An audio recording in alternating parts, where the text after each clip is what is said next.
Well, hello, fellow explorers. How are you this evening? Hello, Jennifer. Hello. Oops, I got to turn my computer monitor up. I can't hear you. There we go. Let's see here. Hi, Casey. All right. Yes, hey, Casey.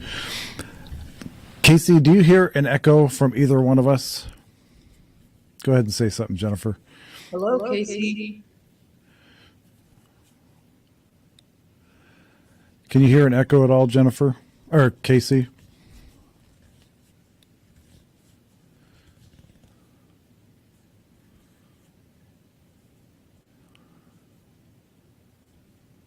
On my end. Weird. Can you hear this? Best is yet to come. I've been working on my sound effect buttons. Come on, man. Okay. What's that? Hallelujah, God bless, amen. All right, that's So she hears enough of that. you. That's for a different show, but that's what I've been working on all day. And That's great. oh well. She has an echo on mine. Do you? I wonder. Are you using a laptop?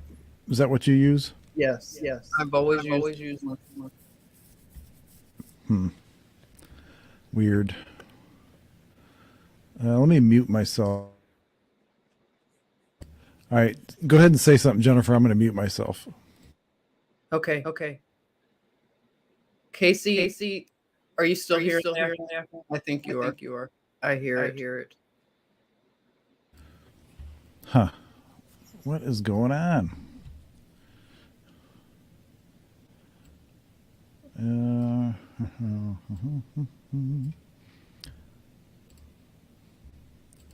Let me try something here.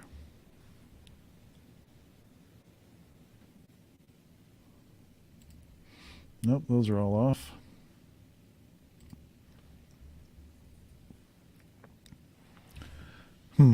That's weird.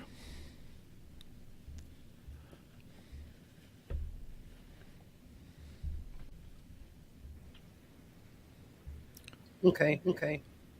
I tried. Okay. My mic is doing anything to help. I just added my mic.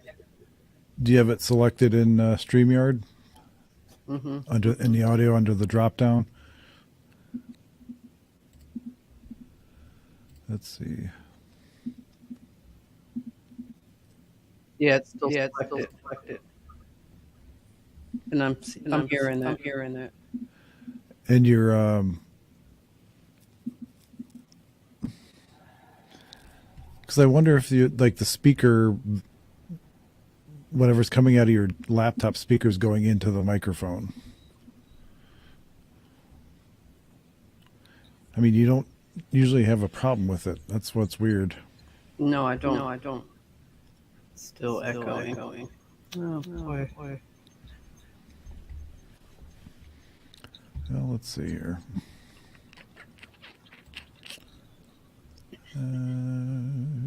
Hold on one sec.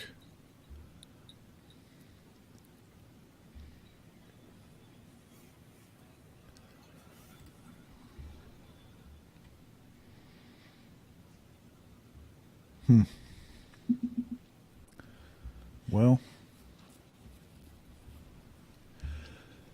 I don't know.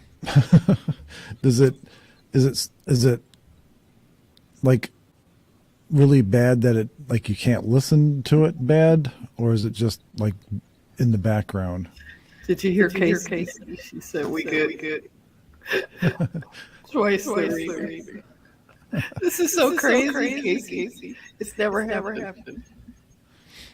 Yeah, that's not a big deal.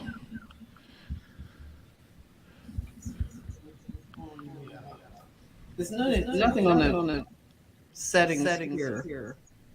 Oh goodness. Do you think I should go out and come back in? Will that help?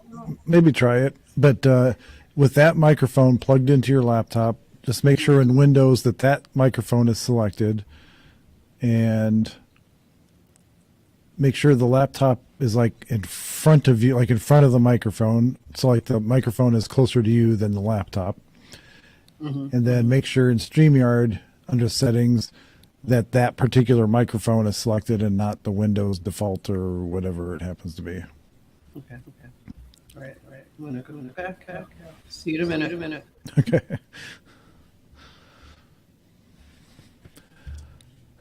Well, I guess while everybody's waiting here, I would start reading, but I don't want to leave Jen out, so we're going to wait till she comes back in. But there's no echo from me, correct?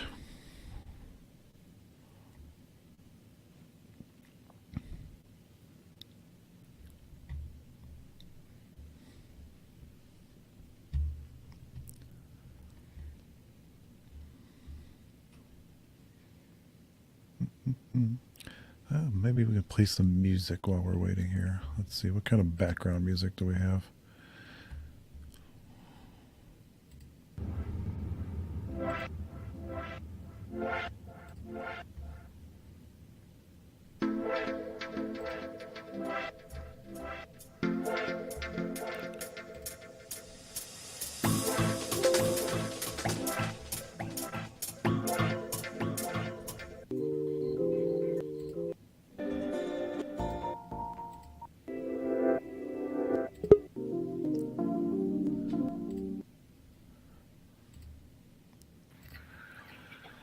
Just playing some background music. Okay. I set it for the laptop. I took the microphone away. Okay. Oh.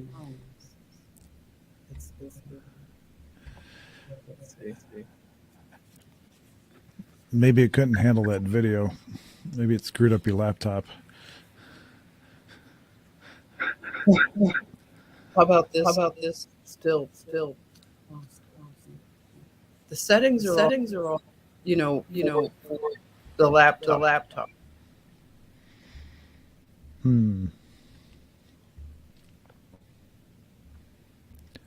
I don't know. One of my defaults have been changed. Oh, really? Yeah, nothing was changed. It's the same settings I always had. You think something in the Windows mix? Yeah, the only thing. I'm gonna look. when you click on the little speaker icon on your toolbar, what does it say for the speakers? Like when you right click on it. For the speaker, it says default Mac Air is built in. I gotcha. Geez, you already got a freaking bot. Bot likes echoes, apparently. Oh God. Something on the Windows stereo mix. The Windows.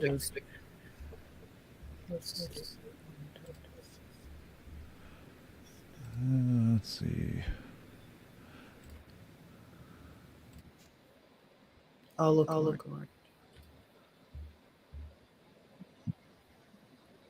Do you still hear it? Go ahead and say something. I just changed something on my end here. Testing. I still hear it.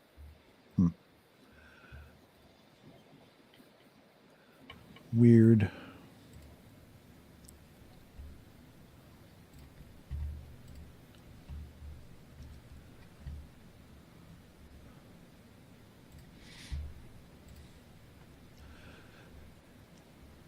Let's see. For speakers in the settings for StreamYard, what do you have set for speakers? Okay. For that.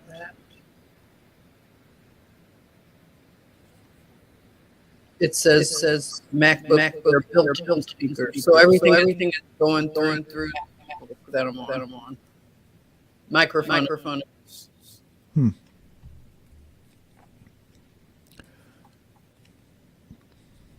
That is so weird.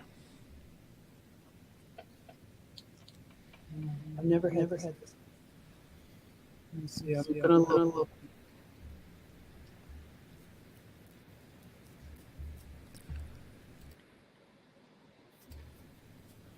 All right.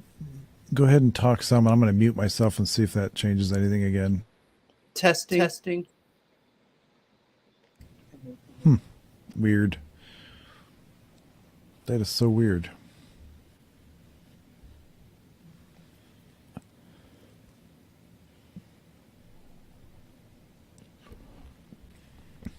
What about turning the volume down on your laptop speakers so you can still hear me, but not as loud? Like, Okay. Yeah, I turned it down.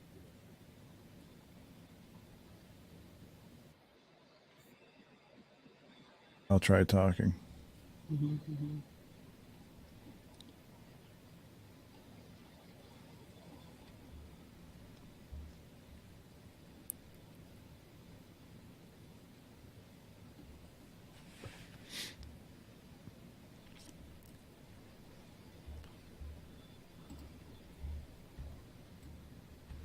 Let's see.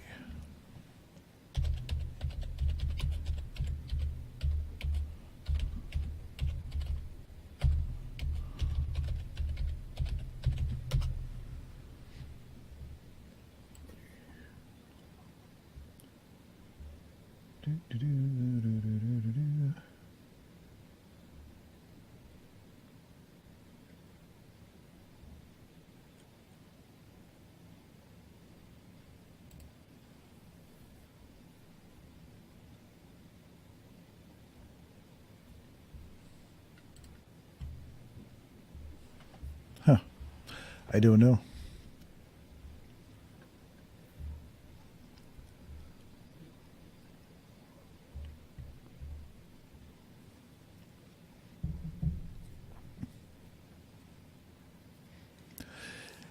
Thanks for being patient, Casey.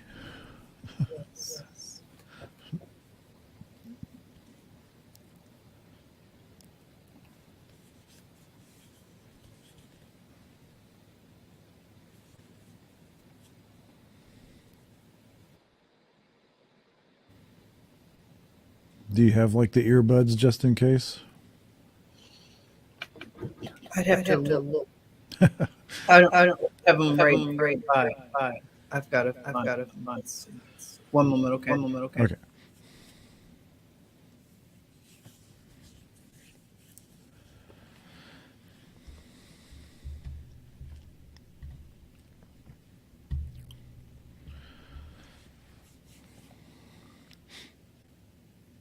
Do.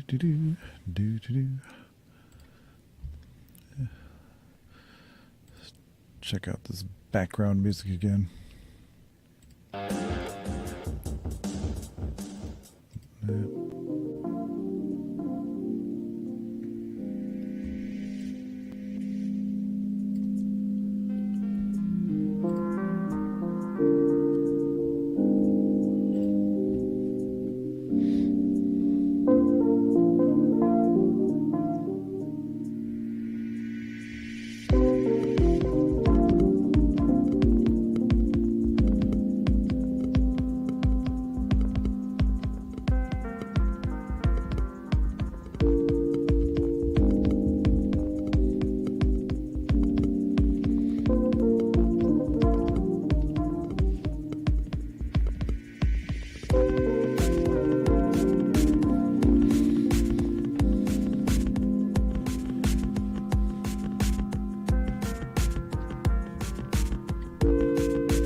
Testing. Still doing it. Well, that is so weird.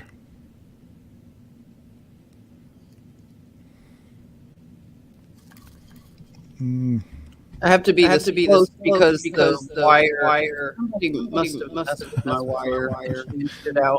I haven't used these headphones in years. Okay, so That is so weird. thanks, Casey.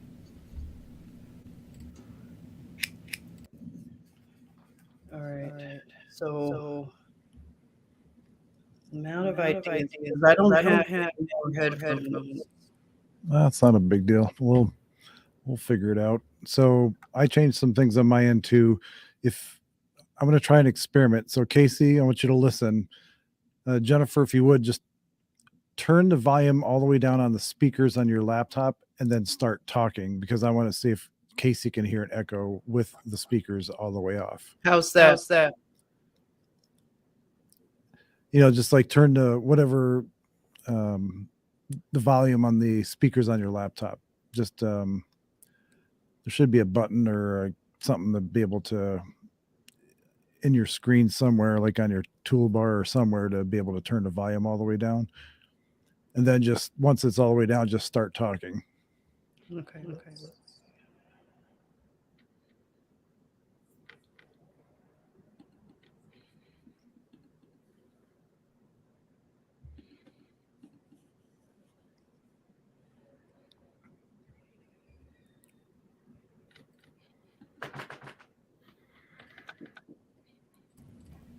How's that?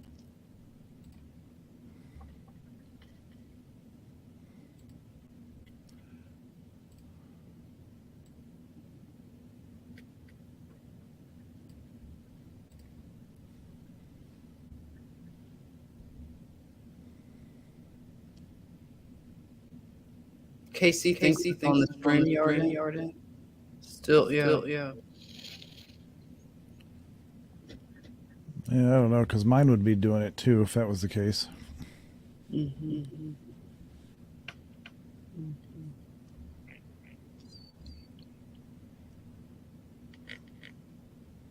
So, Casey, did you hear an echo when she turned her speakers all the way down and she started talking?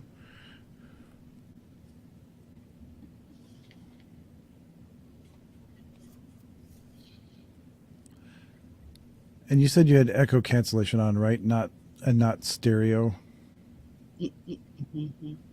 Yeah. It's not stereo.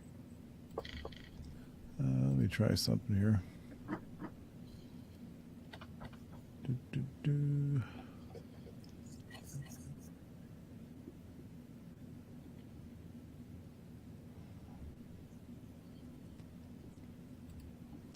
That is so weird.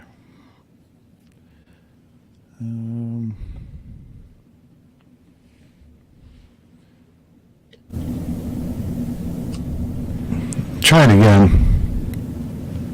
Okay. I'm going to just start talking. You can still hear it? I can hear. You don't hear an echo? Let's see. Yeah.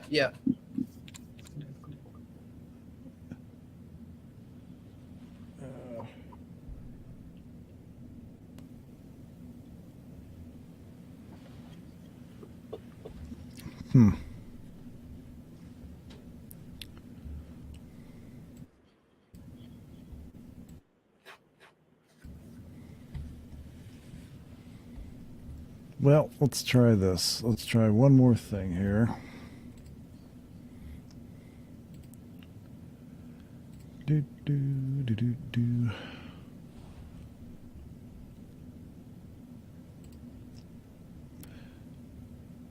What in StreamYard, what is you said your speakers were set to your MacBook as well? Yes. My MacBook is the default. This is the one I use for doing things.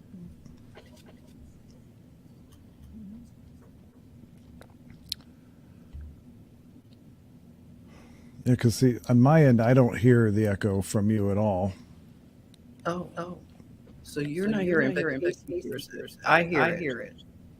That's interesting. So you're not hearing it at all, John. Nope. Oh. Let me.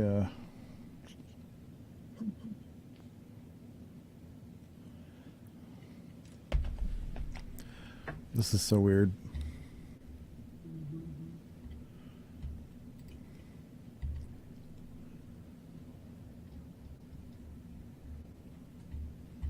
Well, what we may have to do is,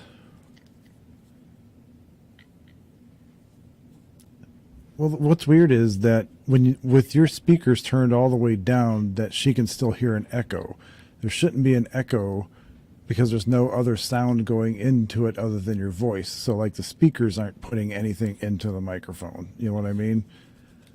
So it's odd that she would hear an echo even with your speakers turned all the way down. Yeah. Restart the stream. Casey is saying. Can you hear me? Yeah, I can hear you. And there's the echo. Even I tried to turn it again. Gosh, that is so weird.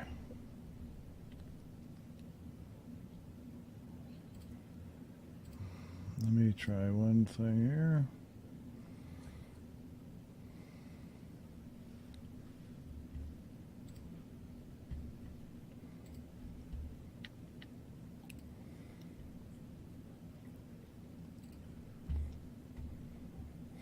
All right, I'm going to mute myself again and just start talking, and then Casey, tell me if you hear an echo again.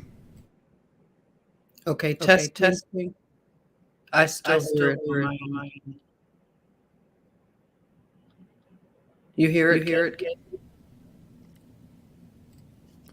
Try it one more time. Okay, testing. Just really faint. Really faint. Yes. Testing. Yeah, I hear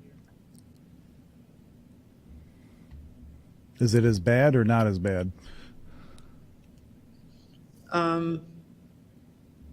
For me, I can't hear it as loudly, but I still hear it, the echo.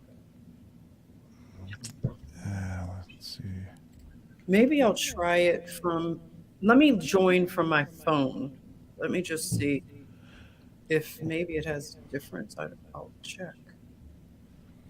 I just removed my share screen. I'm wondering if my share screen, for whatever reason, is causing it, even though there's no audio attached to it. Testing. I still hear an echo. Okay, I'm going to try. Casey says it's gone. It's gone for you, Casey? Oh, it's gone. Okay. So it only happens when I share my screen, because I was going to put up the text. Oh, okay. So that's weird that sharing my screen would actually do that.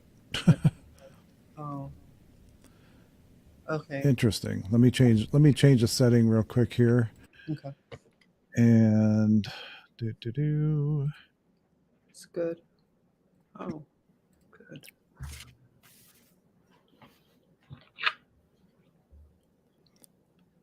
All right, go ahead and start talking. And Casey, tell me if you hear an echo, because I just removed the audio part of it. Okay. All right. After these things, surveying the entrances of the north above the mountains. Is it okay, Casey? I don't hear it myself anymore. It's clear for me.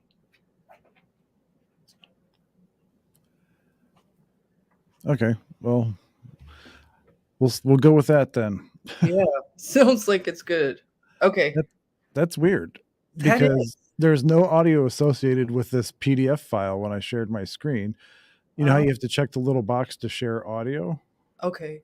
Yeah. I wonder. That's totally weird. Good to know. It's gone, she says. Okay, great. Jeez. All right then. So we'll start. I think 31's where we left off, right? Yes. Okay.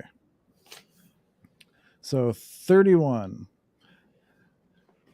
After these things, surveying the entrances of the north above the mountains, I perceived 7 mountains replete with pure nard.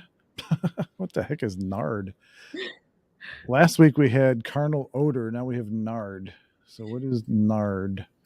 It's I think a spice. I think I have had that, I think, in products, or if I'm thinking of something else, it's a natural kind of thing I've found in toothpaste. Is that true? Like some of those natural toothpaste. The Himalayan spikenard. Oh, so it's like short for spikenard. I've heard of spikenard. So, yeah, is what it is. Okay, so replete with pure nard, odoriferous trees, cinnamon, and papyrus. From thence I passed on above the summits of those mountains to some distance eastwards and went over to Erythraean, I think that's how you pronounce it, Erythraean Sea. And when I saw advanced far beyond it, I passed along above the angel Zatiel and arrived at the garden of righteousness. In this garden I beheld among other trees some which were numerous and large, which flourished here. And the author puts the Red Sea there, so I don't know where he's getting that from, but we'll go with that for now. Their fragrance was agreeable and powerful, and their appearance both varied and elegant.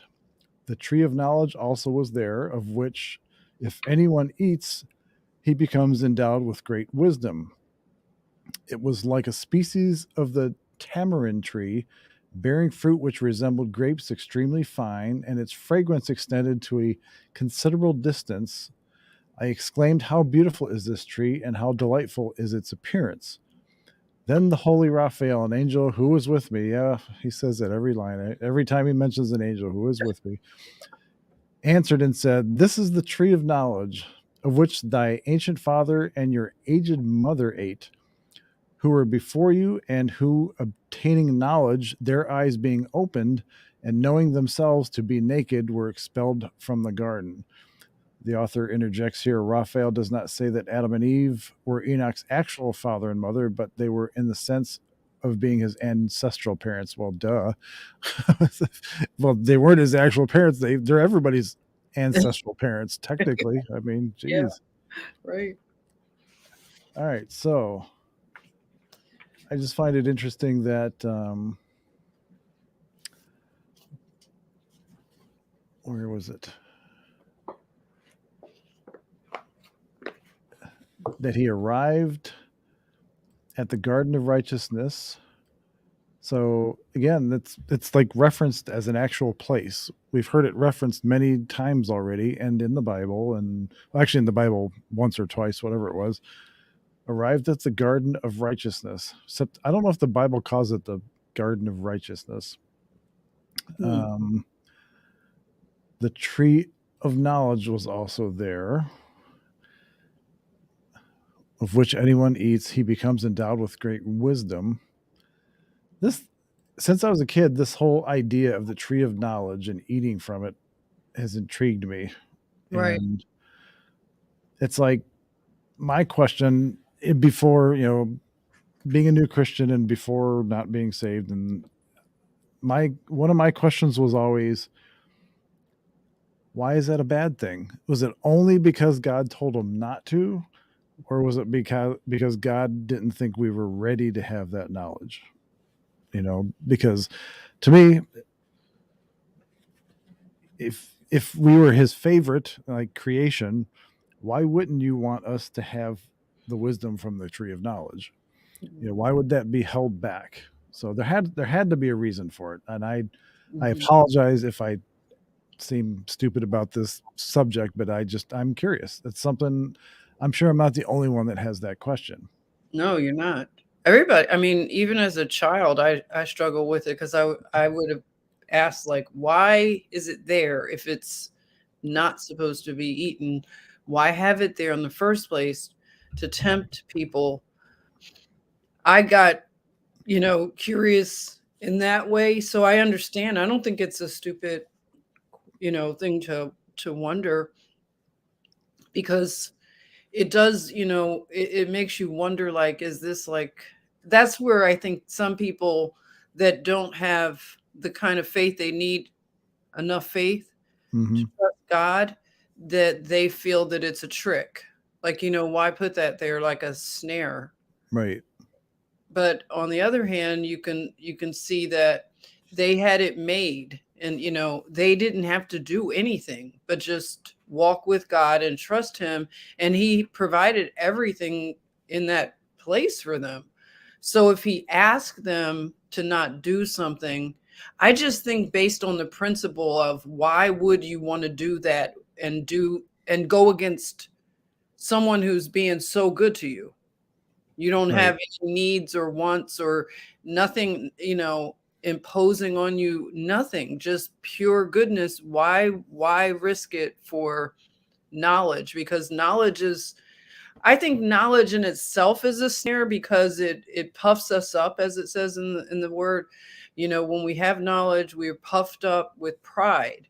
And so maybe knowledge is a gateway to pride. Could be. Then my other question would be, was this the only place you can put Adam and Eve, where this tree of knowledge was? Was there another? Could you have created a paradise that didn't have this? Could the tree of knowledge have been somewhere else? That nobody knew where it was. Don't even have to mention it. I don't know. I I struggle with that a little bit, and I know it probably shouldn't, but let's see. Casey says, "No, I had it too in Sunday school, but never got an answer. But because God said not to, and we won't know what would have been." Yeah, that's true. I think that's what Jennifer was saying. Um, but also, then Raphael, this is the tree of knowledge, of which thy ancient father and your aged mother ate, who were before you, and who, obtaining knowledge, their eyes being opened, and knowing themselves to be naked, were expelled from the garden. So, is that the only knowledge they got, was that they were naked? I mean, because if they weren't supposed to eat from it, I don't know. It just kind of makes it sound like, I hate to say this, but like Adam and Eve were created dumb. Like, and they didn't like, they were just existing sort of in a primal way, and I guess didn't come into their consciousness or their reasoning ability or their whatever until after they ate from the tree. Oh, Because then they're like, oh, we're naked. that's a good point. Um, It says free will. Yeah, absolutely. so I guess none of us were there, so we really can't say for sure. And I just, but the way it's presented in this book and in the Bible as a real place, Hmm. the Garden of Righteousness. So I wonder whatever happened to the Garden of Righteousness. Does it still exist? I mean, because according to the Bible, the cherubs guard it to this day. Right. So is it on Earth still somewhere? Is it hidden? I mean, did the flood do something to hide it? So it's interesting. That is an interesting question. I would So, think it's still on the earth, because we don't have an account of it being destroyed, only that it's being guarded. So I think you're right in wondering if wherever it is, it's off limits, like many places in this earth realm are to us. I believe there are a few other places that we have not discovered, as they say, and some may be off limits. Like, how they guard the Antarctica. Right. I think is many more bodies of land that we know nothing of. That's just something I believe at this moment.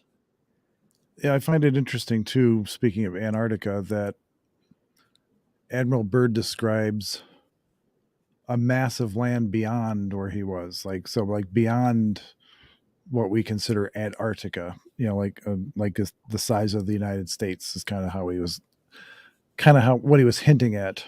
And so I wonder, Hmm.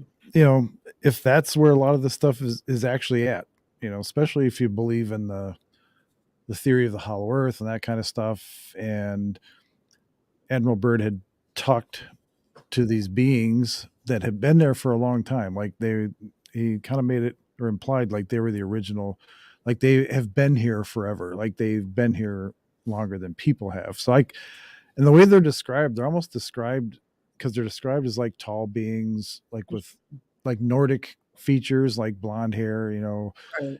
and actually the leader went by Aryan or Area or something like that, which to me is where the Germany or Hitler got the idea of the Aryan race, the master race. Mm-hmm. So I wonder if these are the fallen angels, or some of them anyway. And because we know the fallen angels can appear as angelic, they don't have to appear as anyway.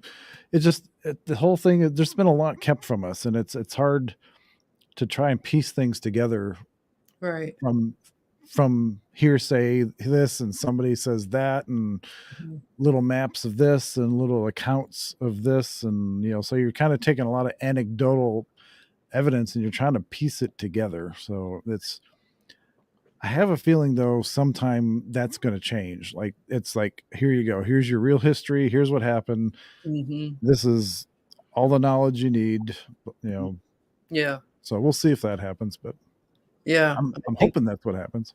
I think you're right. I think at a point when we're ready, because I can just see, even with that thing we were talking about earlier, even that is a mind bender.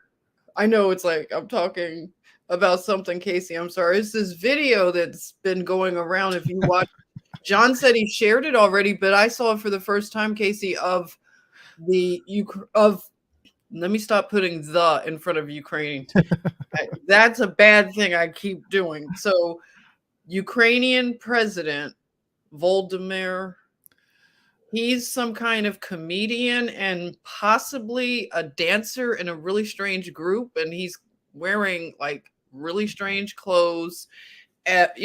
Not something that you would think of a president of supposed, like, a former Russian Empire country. But even that alone, John, that messes a person's mind up to think that, wait a minute, this guy is, some people say he was a comedian as well as an actor. And now he's in this weird group. Like, so then you saw that, Casey saw it. So my thing is like, okay, how did you feel, Casey, when you saw that? And how did you feel, John? Because it's like watching a crazy Rammstein video and you realize like the money you gave your brother to go audition for something was for that video. And like, you didn't realize your brother was in the video or something, it's just like, because the expressions on their face and the high heel shoes and everything else. And it looked like a weird, crazy Rammstein video. And the only thing, and because they talk about, the deep staters being bad actors. Well, this is a perfect example of why some of them are actually called bad actors, because a lot of these roles they play, they have to act. So, yeah. And I think that right there, these little things that are trickling out, it's hard to watch it. It's funny, but yet you feel like disoriented when you see something like that, because then you question absolutely everything.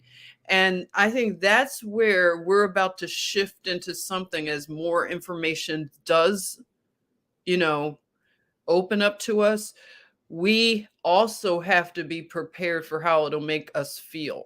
Even the ones that we Yes. think we're awake, that that got to me. I'm going to be honest with Well, you. do Dude. you remember the scene from Back to the Future when Marty McFly is telling Doc Brown, because Doc Brown asked, "Well, who's the president in 1985, future boy," or whatever he says, and Marty says Ronald Reagan, and Doc Brown's expression or reaction was kind of like yours, like, "Sure, oh yeah, well, I guess he has to be an actor to be on television," because he was, showing him the VHS camera, like the video from Mhm. the night that he got shot or whatever. Uh-huh. So so yeah, I can imagine that that would be a Yeah. little unnerving for somebody. Yeah. And I think for us, we've been prepared to a degree, but also I think that it's going to still really shock us. And it's probably going to make us feel betrayed. I feel played. Like I feel like I just, like the banana and the tailpipe trick. I'm like, wow, this guy, he did look a little too pretty to me. I have to be honest. He looked like so like a model. He's not like somebody you would think would be over there running a whole like I don't know. I'm just saying he's a little too pretty looking. Yeah, well, welcome to clown world. And the levels of it. That's what I'm saying. I think that that's part of what I'm anticipating, that even though we look at those other people that are asleep to different things than we are, we also have to know that we are asleep to a lot too. Yeah. Oh my No, god. it's not called the Great Awakening for nothing. Sure. Really. And the end is not for everybody, that's for sure. Wow. Yeah. Okay, so Okay. 32, Jennifer. 32. All right. 32. From there, I went on towards the extremities of the earth. See, that's that whole thing we were just talking about, Yep. the extremities of the earth. That's like, I think of like you think of your own extremities. I have long arms and long legs. And I'm just thinking, like you just said, the Antarctica, and it goes on and on a lot further than we think. So, yeah, the extremities of the earth, where I saw large beasts different from each other and birds various in their countenances and forms, as well as with notes of different sounds. To the east of these beasts, I perceived the extremities of the earth, where heaven ceased. The gates of heaven stood open, and I beheld the celestial stars come forth. I numbered them as they proceeded out of the gate and wrote them all down as they came out one by one according to their number. I wrote down their names all together, their times and their seasons. As the angel Uriel, who was with me, pointed them out to me, he showed them to me and wrote down an account of them. He also wrote down for me their names, their regulations, and their operations.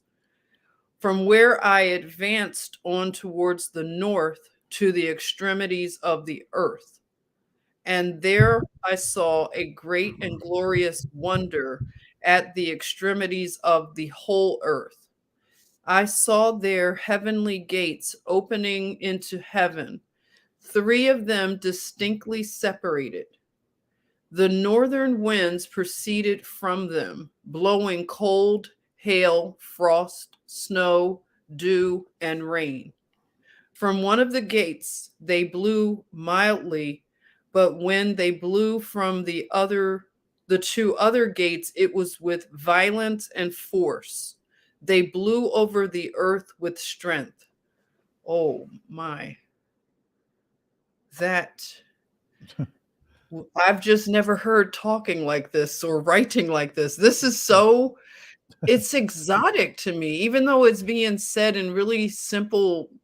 To me, this is the most easy to understand, but yet mind blowing account. And I could visualize everything. Like, this would be a dynamic movie if somebody took that on. Imagine a big budget to do the Book of Enoch as a movie. Yeah, Oh my, really.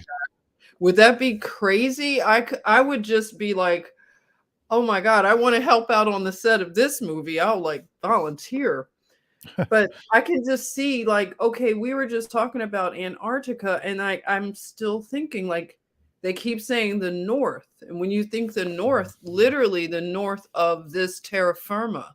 I know everybody Right. wants to look up into the heavens, but we miss what's on this plane realm, and it's a lot. So imagine that the gates of heaven are at the furthest extremities. Like, could that be possible?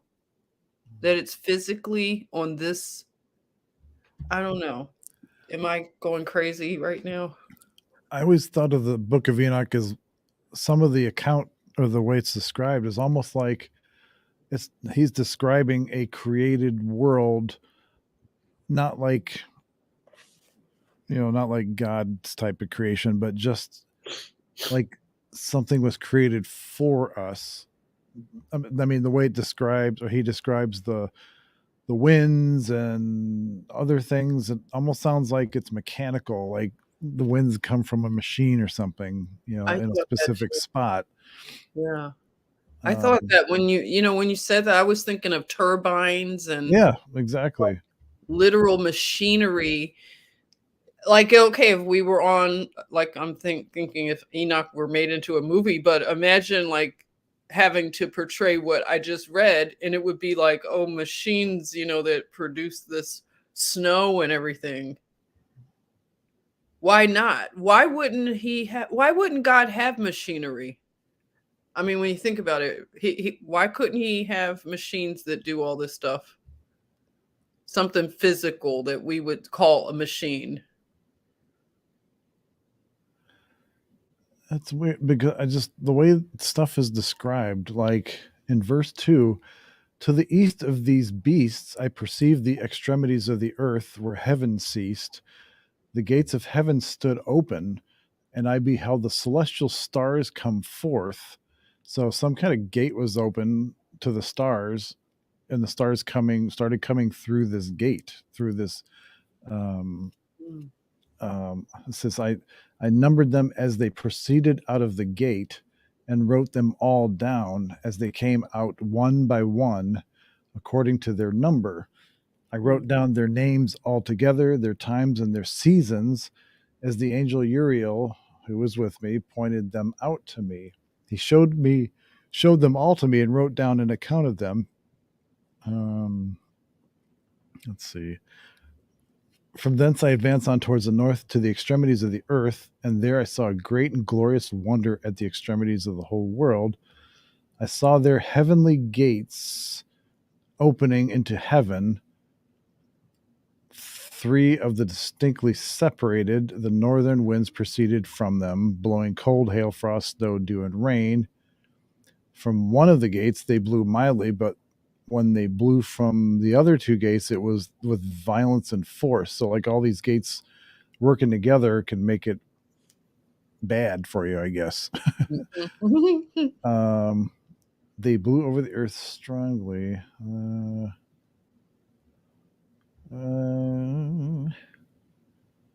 Man, Did I skip over something? Did I read the right thing? no, it's fine. We went from 32 to 33, and Okay. Oh man. Okay, yeah, did you read 32? yeah, Oh, you yeah. did read 30. Okay.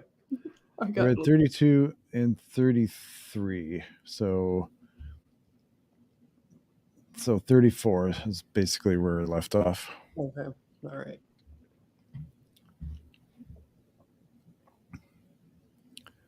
Um,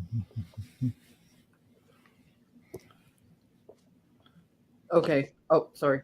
From there I went to the extremities of the world westwards, where I perceived three gates open as I had seen in the north, the gates and passages through them being of equal magnitude.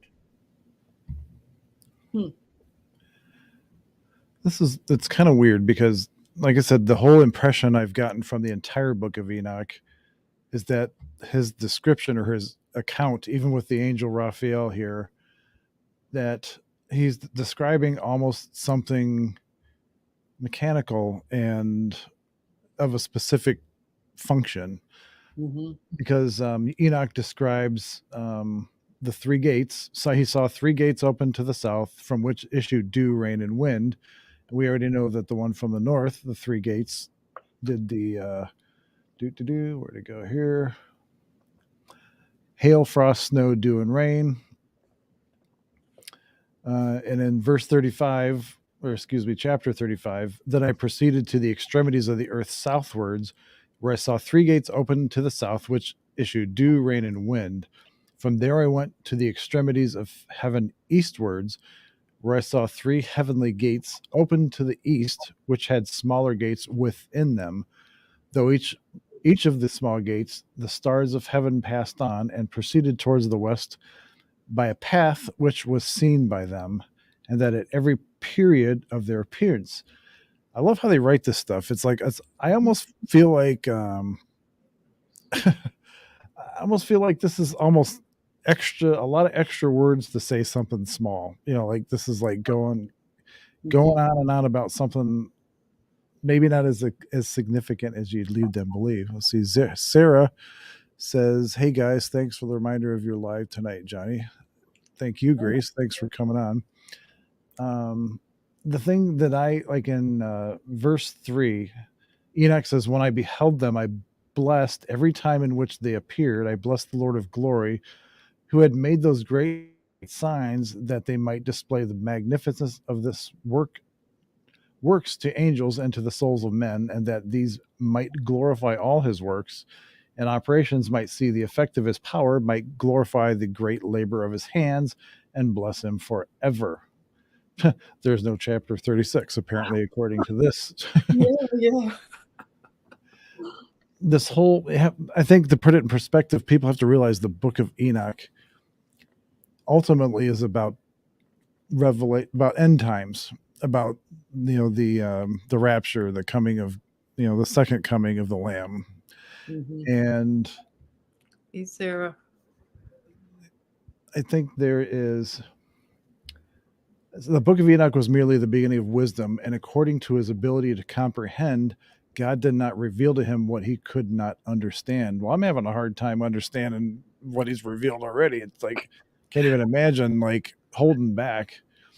Yeah. Then because he goes in and he talks about the vision which he saw, the second vision of wisdom, which Enoch saw the son of Jared, the son of Malaleel, the son of Canaan, the son of Enos, the son of Seth, the son of Adam.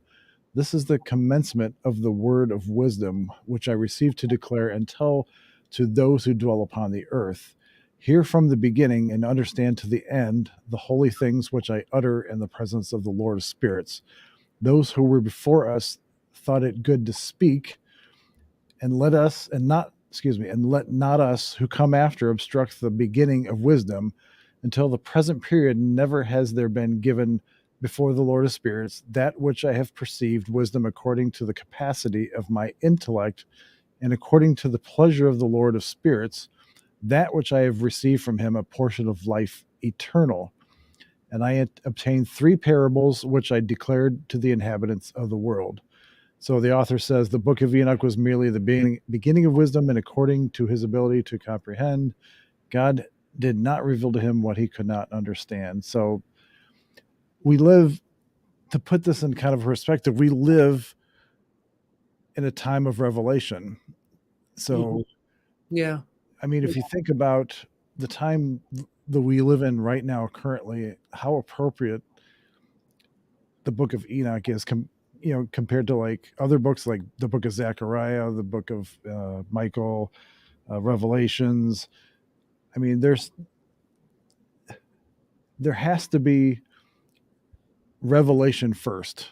Like there has to be like an awakening, like a knowledge, like gaining of knowledge, Mhm. which is literally revelation. Mhm. So if you're taking literally, or taking that the Ethiopian church thought enough of the Book of Enoch, and that the Book of Enoch is actually quoted in the Bible,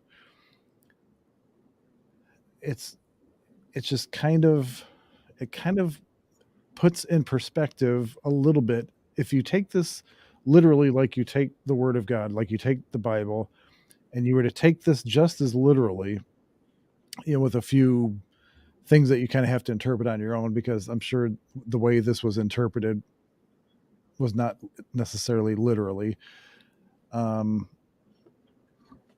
It just blows the mind, because God showed Enoch all of this that he's experiencing, but told him that this wasn't for you. This is for a future generation. Mhm. Yeah.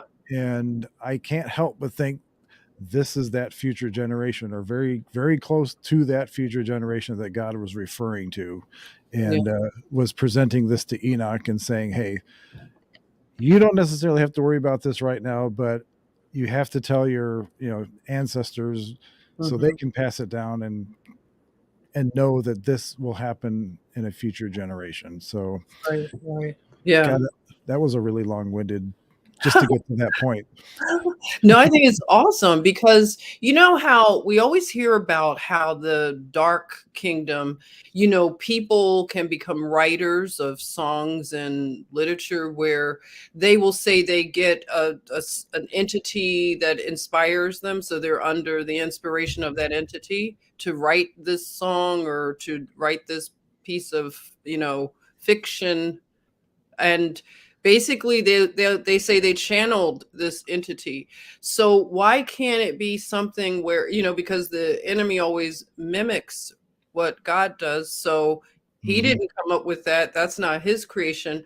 So God can give this to Enoch in such a way that Enoch could write it. It would be like science fiction, the equivalent of writing science Yes. fiction. So Enoch could express it in a way that for us now it makes sense. But for his time period, he was probably like, I don't know what I'm writing. This is crazy, but I'm going to be obedient and write it.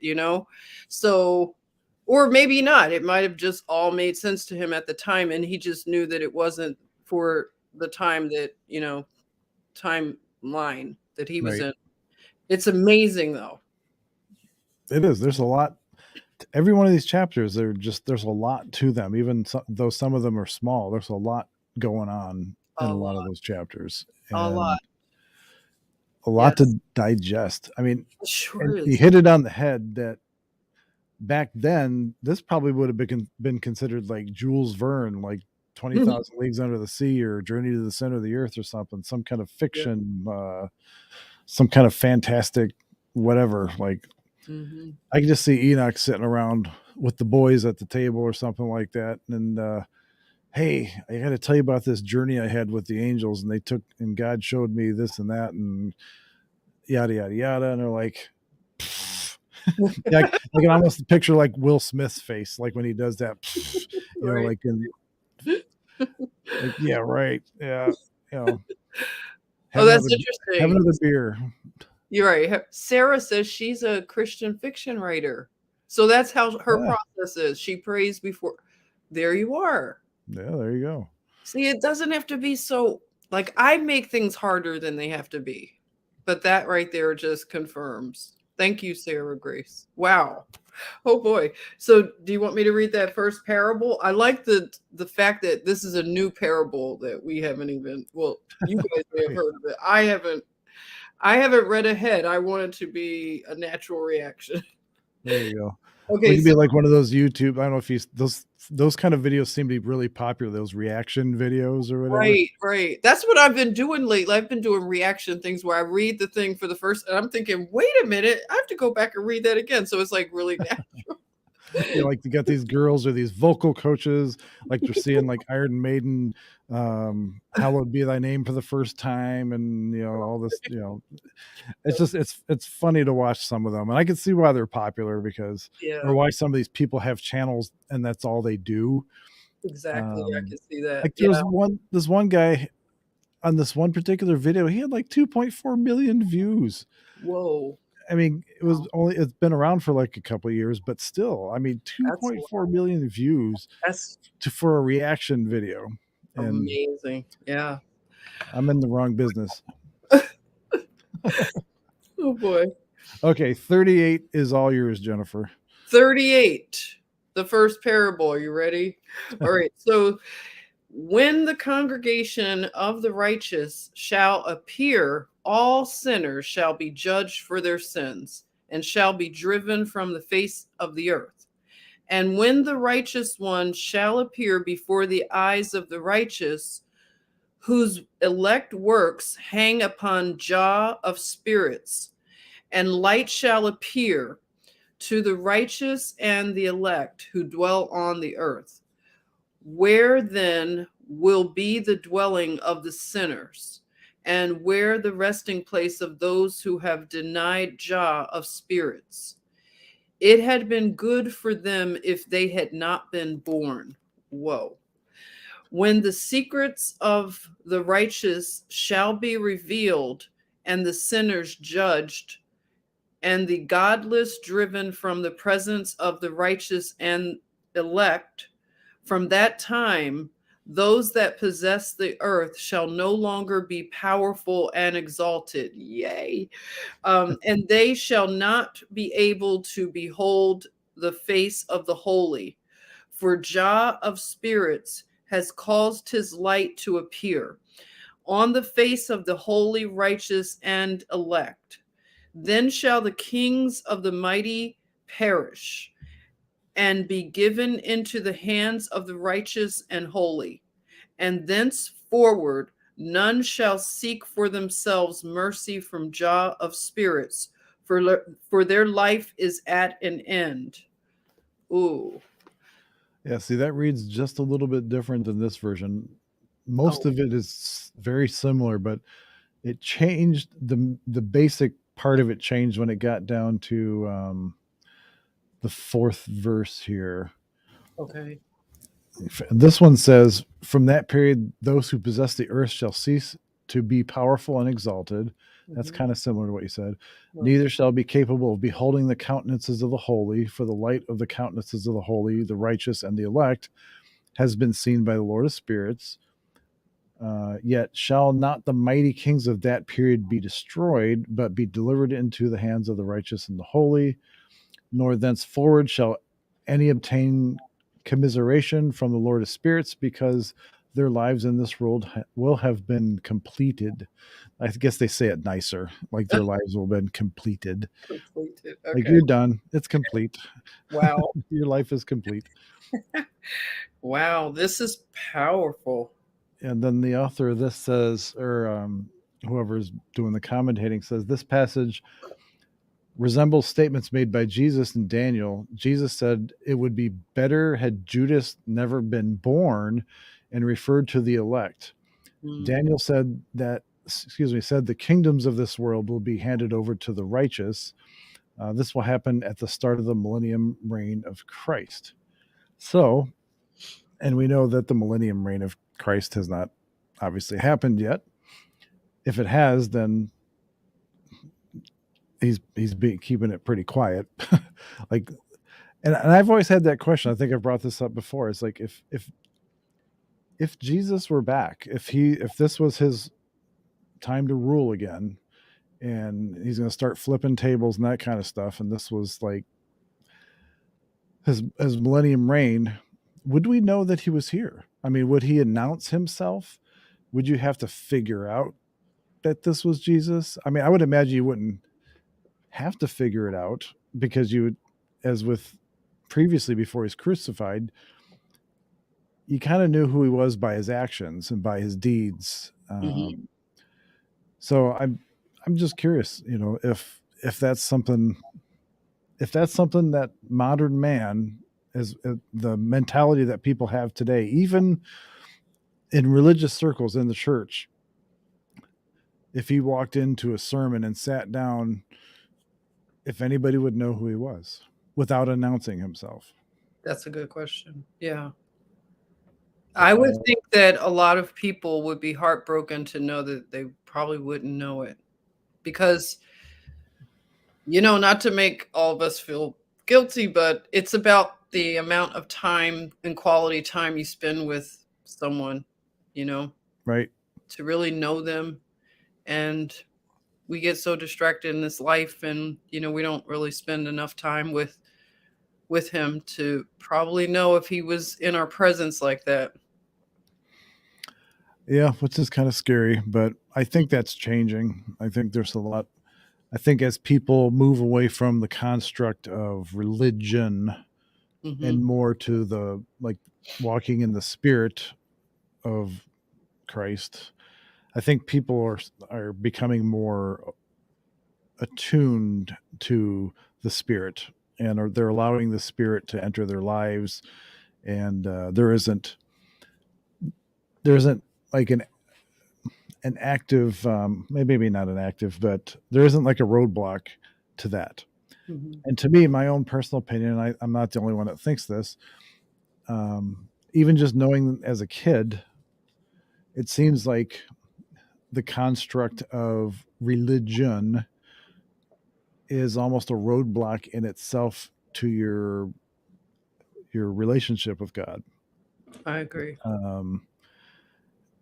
Like a lot, I can just from personal experience, I can kind of what turned me off was like a lot of sermons and a lot of preachers that I've listened to. It's like they don't talk about embracing your own divinity.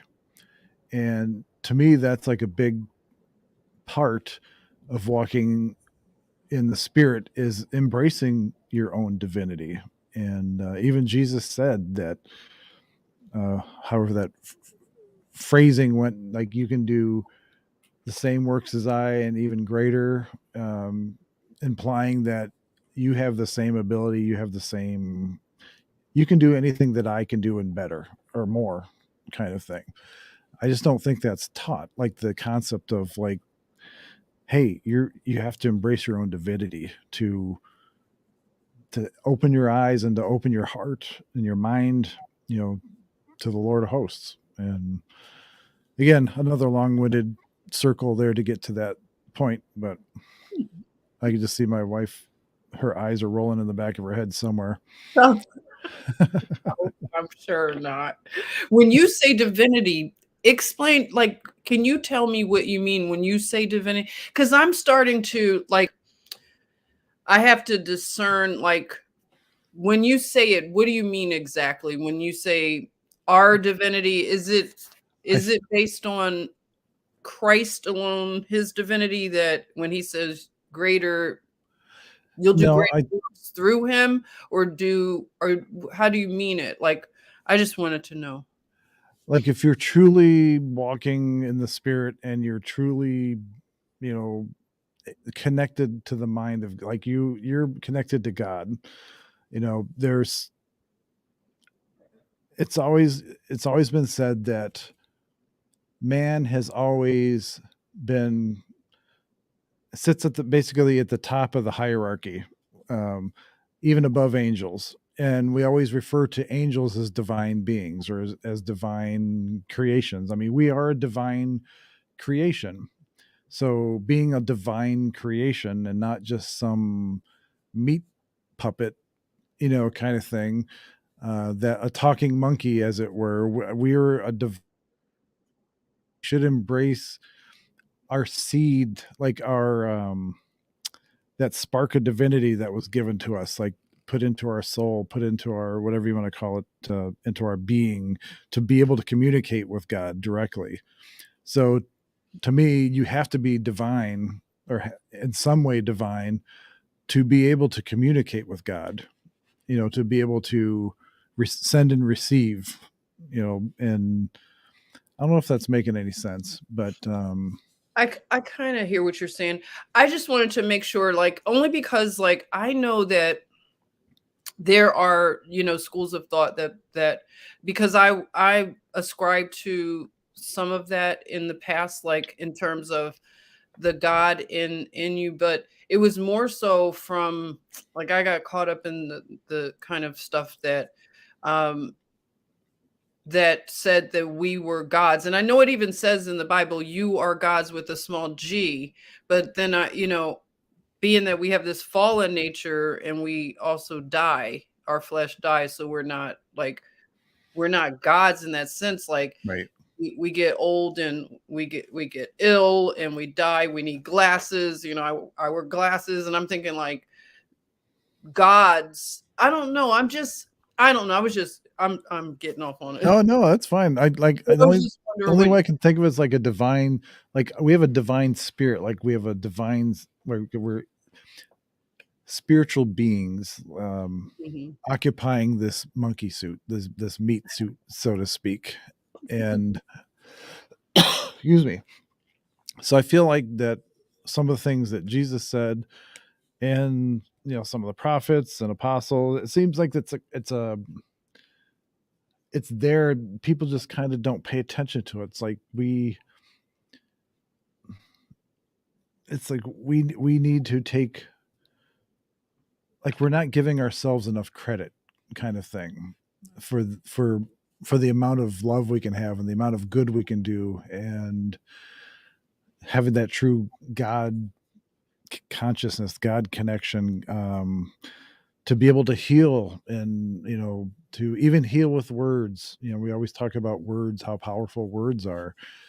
um I mean, they're so powerful. When God spoke the world into existence. He spoke us into existence. And so I always have this in the back of my head. It's just kind of, I almost feel like, back to my original point, I guess is why I use the term divine or divinity, that you shouldn't be afraid to have a one-on-one personal relationship with God.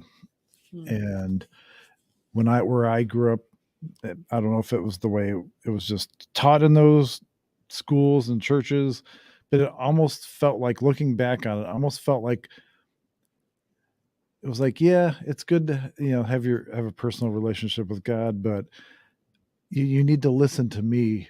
Like you almost have to listen, almost like it was implied that you need to listen to my sermon and Mhm. not your heart, kind of thing. You need to listen. I don't know. I've met a lot of people that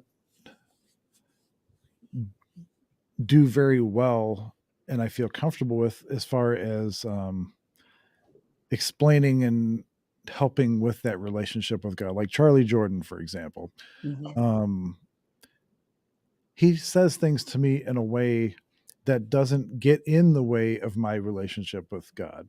Mhm. Um, it's it's like a non-religious kind of thing. It's a very spiritual kind of thing, and making that connection, and praying every day, and that kind of thing, and just kind of ask asking for things, like ask God for help, ask God for whatever it is that's on your heart. And God, I don't know where I was going with this originally, but Well, thank you for along answering.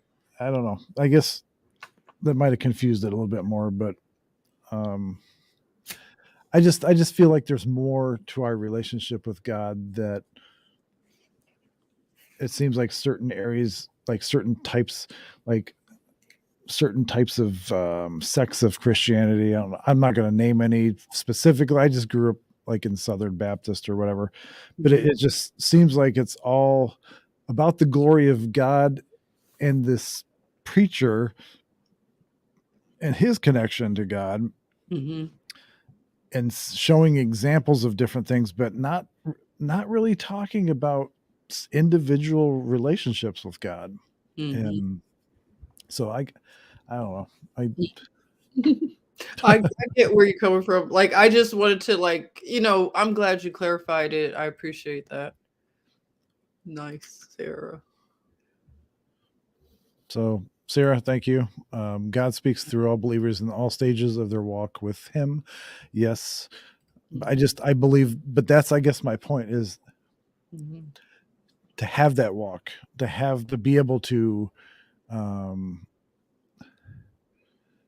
See, Casey says Catholic was confession in the booth. Only they could forgive, and that, that's kind of, I guess, how I felt. It was Mhm. like there was like a wall or like Mm. a stumbling block. Like there was like always somebody running interference. That's a Like good way to put it. when Yeah. you so you're confessing to somebody like a preacher or priest Mhm. in confession, but why aren't you confessing to God Mhm. directly? Why are you confessing to a priest? I guess that's a good analogy, Casey. That's It is. That's a perfect one because it would be almost like if you, like, with your relationship with your wife, what if somebody were in the middle and communicating like a translator between Mhm. you and your wife all the time?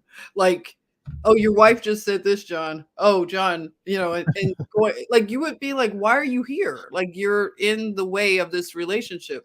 So that's how I'm kind of seeing what you mean. Whereas you can have that direct relationship with your Right, wife. You don't need a translator. You don't need any interpreter or mediator. You go straight to her.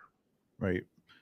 But we do need a mediator who's Jesus. It's like, in that sense, like, it's kind of like, okay, I can see it. And then, but he's our mediator, but he's also God also, so.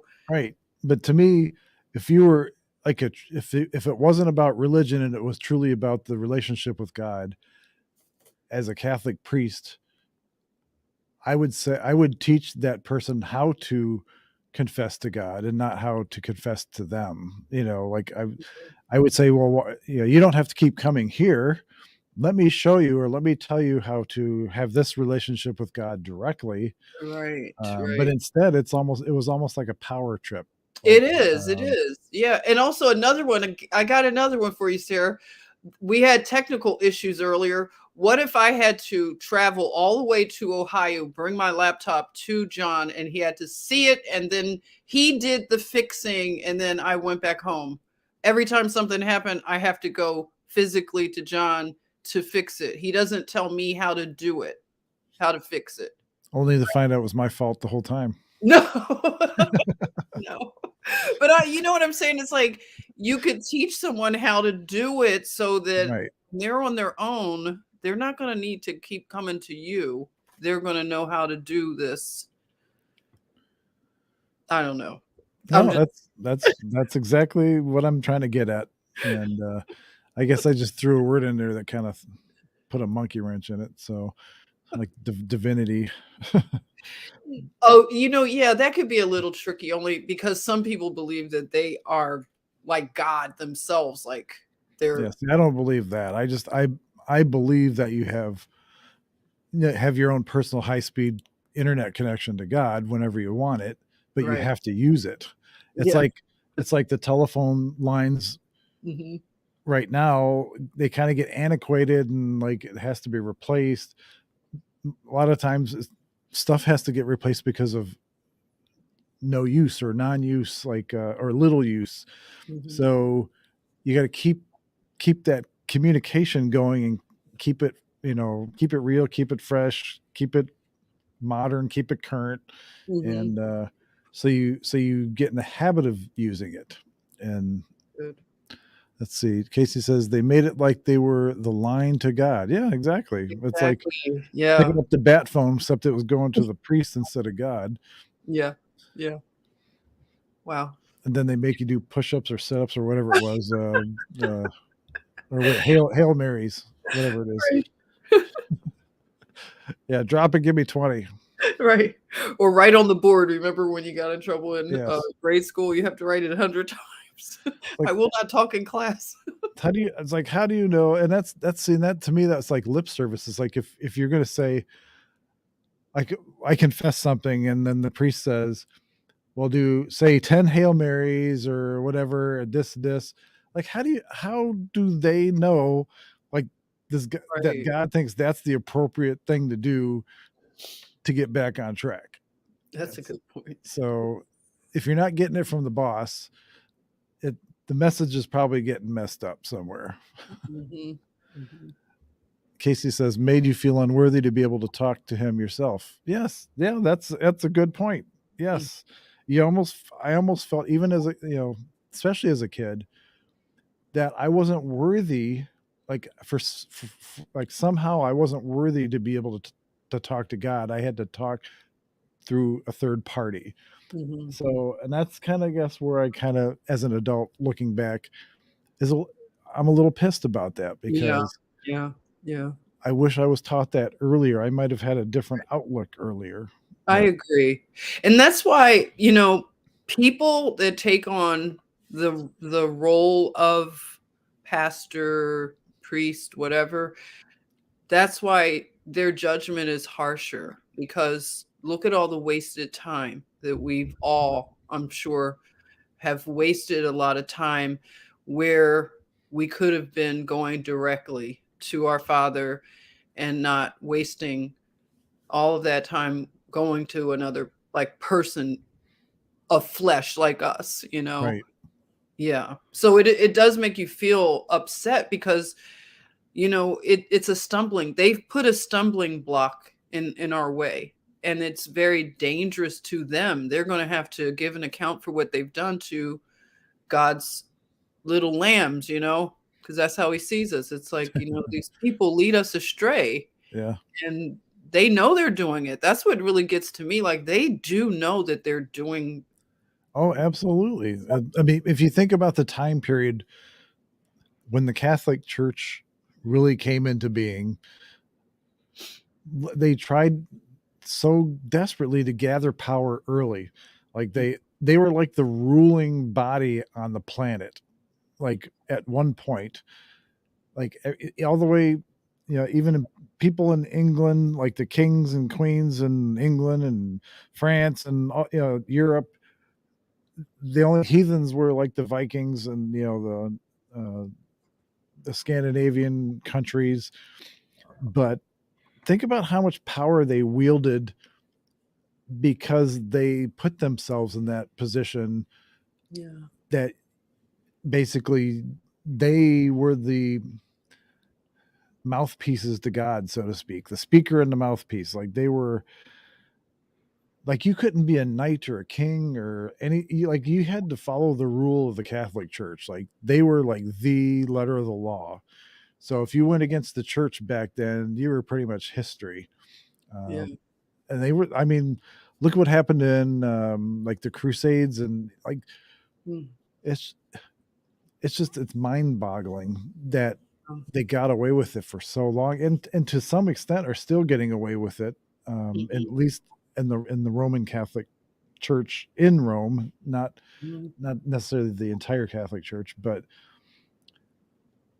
they wield so much power, and I can't wait for the day that those vault doors and all the stuff that's been kind of, I believe, confiscated from all the tunnels under the Vatican, all that stuff comes to light, and we get to see the true nature of our relationship with God. And Oh, because the only thing that makes sense for them to put themselves in a position to control people because they didn't want you having a direct line to God is that there's something there. There's something to it that they don't want you to know about, that they're afraid of you having. yeah, definitely. Put them out of business. That's what it'll do. As Casey says, when you can ride in a really expensive car, live in mansions, think people put them in power, not God. Yes, Yeah, that's true. that's so true. And then Sarah she's almost 100% Swedish. Oh, You mean almost 100%? What's the other like 10% or whatever? I love It's not Ukrainian, is it? Or Khazarian mafia. Anyway, I'm sure the YouTube algorithm will pick up that, but yeah. The Khazarian mafia part. Oh well. So if we're not on next week, you'll know why. Oh, British. Okay, British and Swedish. Well, that's an interesting combination. That's nice. Huh. Sweet. So so you must be like tall and blonde and but with brown eyes instead of blue eyes or something to that effect. Or maybe she has one brown and one blue. That would be cool, right? Yeah, that would be. What's it? The Malamute that has that? Some dog has that where it's got like two colored, split colored eyes or whatever. Oh, really? Split color? Oh, I know Yeah. somebody that has a blue and a brown eye. Yeah, Oh, she's got green. So green. that well, that's the mixture of the blue and the brown, green. There you go. But she says she's tall. Well, there's no. Some stereotypes are they're there for a reason. So, like my background or ancestry is Irish and Scottish. So, but my family grew up in or like the Appalachia kind of area. So Virginia, West Virginia, Kentucky, that kind of thing. And being the first generation born out of that, everybody in my family outside of my immediate family had very strong Southern accents. I was one of the first in the family, not only to not be born in the South, but to not have an accent. So, but I have the stereotypical, I love Southern food.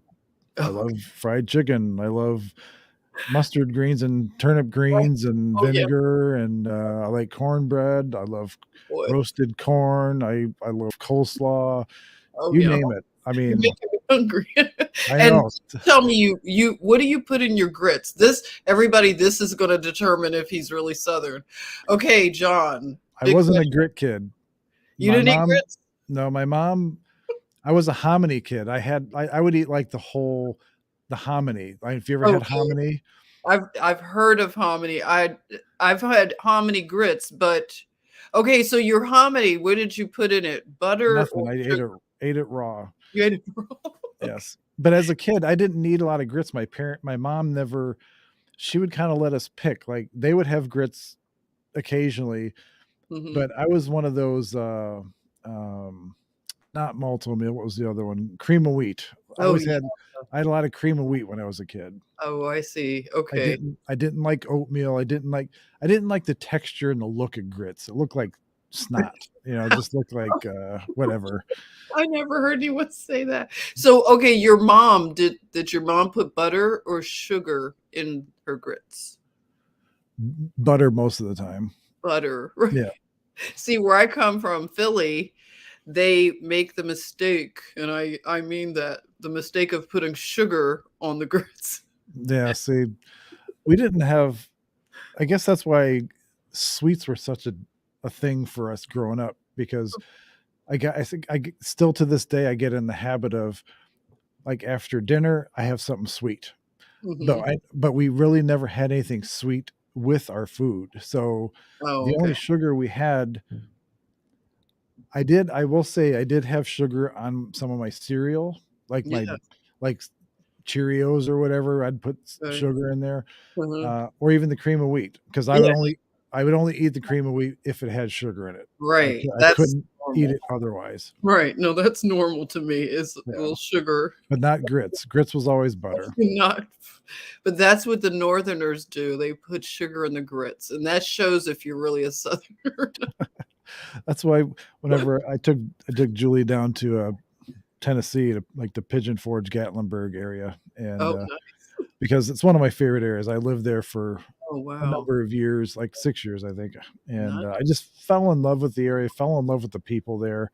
Yeah, oh my God, the cooking is amazing. Like if you go, I'm getting hungry just thinking about it too. I know. And then Casey eats her cream of wheat like me. I do the same thing. I couldn't have the lumps in it. See, I had to make it so it was smooth. I totally love the lumps. If I accidentally make it without lumps, I'm like, oh no, I have to put more in it so I can actually make lumps. I wouldn't eat if it had the lumps. I'd get one of those in my mouth. I'm like, I'd try to pretend like I was eating it. I'd put it in my napkin or whatever. I don't know why we like it. It's like a little bit of a little rubbery little I don't know. I just love it. Oh, Sarah, you do cheese in your grits. Okay, that's allowed. Okay, Cheese is allowed in anything, pretty cheese much. is totally allowed. And then like people like we always had a garden. My dad liked to garden. My mom liked to garden. Oh wow. So it wasn't uncommon that we would go walk and we'd pick peas off of the vine and we'd Wow. get Nice. cucumbers or whatever, and we literally would just rinse it off and just eat them raw, like right I out in the love it. backyard or whatever, and just Wow. we would make these vegetable sandwiches. He'd buy these hoagie buns and whatever, and then we just cut up. And I love cucumbers with vinegar. Like my mom would always have like a big bowl of vinegar, and they'd cut up a Nice. bunch of cucumbers and stick them in the bowl, and they'd let them sit in there for a while. And it was, Oh, that's so cool. see, now I'm getting hungry. Gotta stop. I know, and I'm getting hungry for that lifestyle. Okay, more so than just to be able to go and pick your food and eat it. Yes, I'd like to. I would love to get back to having a garden, but where we live right now, we have literally like our backyard is like as big as our kitchen. I mean, it's not big at all. We have a decent sized front yard, but we don't have a gardening piece of property. I see. Yeah. Well, if you really want to, there's a way. They have the urban gardeners that do pretty good. You might have some luck with that. I've seen some of the like these. So instead of having a garden, they'll put them in pots and they'll just put them like out in the back or in the driveway or whatever they need to put it. And exactly. Maybe vertical, vertical. Yes. Yeah. Where they'll have the tomatoes growing up, we'll see. I don't know. Yeah, there's a I way. got a 66 GTO to worry about. I can't worry about garden right now. Okay. All right, so 39 for those of you that's still with us. If the grits and stuff we didn't lose anybody. At least we didn't talk about fried green tomatoes or anything. Oh gosh, now I'm hungry for sure. See, 39. In those days shall the elect and the holy race descend from the upper heavens. All right, see now right there, even in that line, I got to stop. Mm-hmm. In those days shall the elect and the holy race descend from the upper heavens. Is there a lower heavens? Is there a medium heavens? Or is that just how they talked? Upper heavens was just meaning the heavens above. So descended from the upper heavens. Anyway, and their seed shall then be with the sons of men. Interesting. And their seed shall be with the sons of men. So the elect and holy race descended from the upper heavens. Seed shall be with the sons of men. Interesting. I have to circle back, as Jen Psaki would say. We'll circle back to that. Yes. Circle back. Enoch received books of indignation and wrath and books of hurry and agitation. And see, this is that literal thing again that I'm having a hard time with when I read this. It's like he must have a big backpack or something to receive the books of indignation and wrath and books of hurry and agitation. It's like the guy's getting like a library of stuff. Or is this just a figure of speech? So I don't know. This is my first time reading this, and I have not yet watched or read anything that interprets the Book of Enoch, so which will have to happen later. So Enoch books for them may not be like this. They may not be like this. Scrolls that you can roll. Yeah. You think? That's possible, because I'm trying to think of when books became like the thing instead of scrolls. Right. Because I know a lot of like early Catholic Church monks and scholars, they made books. Like that was their thing that they did all day long. They translated things from scrolls and wrote them down in the pages of blank books. So I wonder when that actually started taking place, and that was kind of the thing. But yeah, I guess in Enoch's time, I would imagine that book means something other than literally book. Maybe that's just the way it's translated. So maybe they were kind of scrolls or whatever, tidbits of knowledge or whatever. Yeah. because if you look at the 10 Commandments, those were on stone tablets. Those weren't books. So if Enoch was walking around with, and every time he met an angel or something, they were throwing tablet slabs on his back or whatever and say, here, grab this while you're at it. I think his story would be a little different. It wouldn't be as nice. Never shall they obtain mercy, saith the Lord of spirits. So, and then the author jumps in here and says, notice that the elect will descend from heaven. This probably refers to the saints coming from heaven to earth with Christ at the start of the millennial rule. Well, that's a good point. That's I didn't think about that. Or the rapture, which is very close to the millennial rule. The wicked will not obtain mercy because this time is also the day of judgment.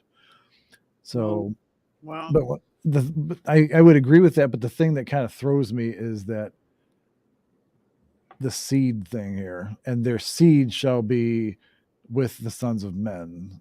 So it's well and good that the saints are coming for the millennial rule, but what does it have to do with?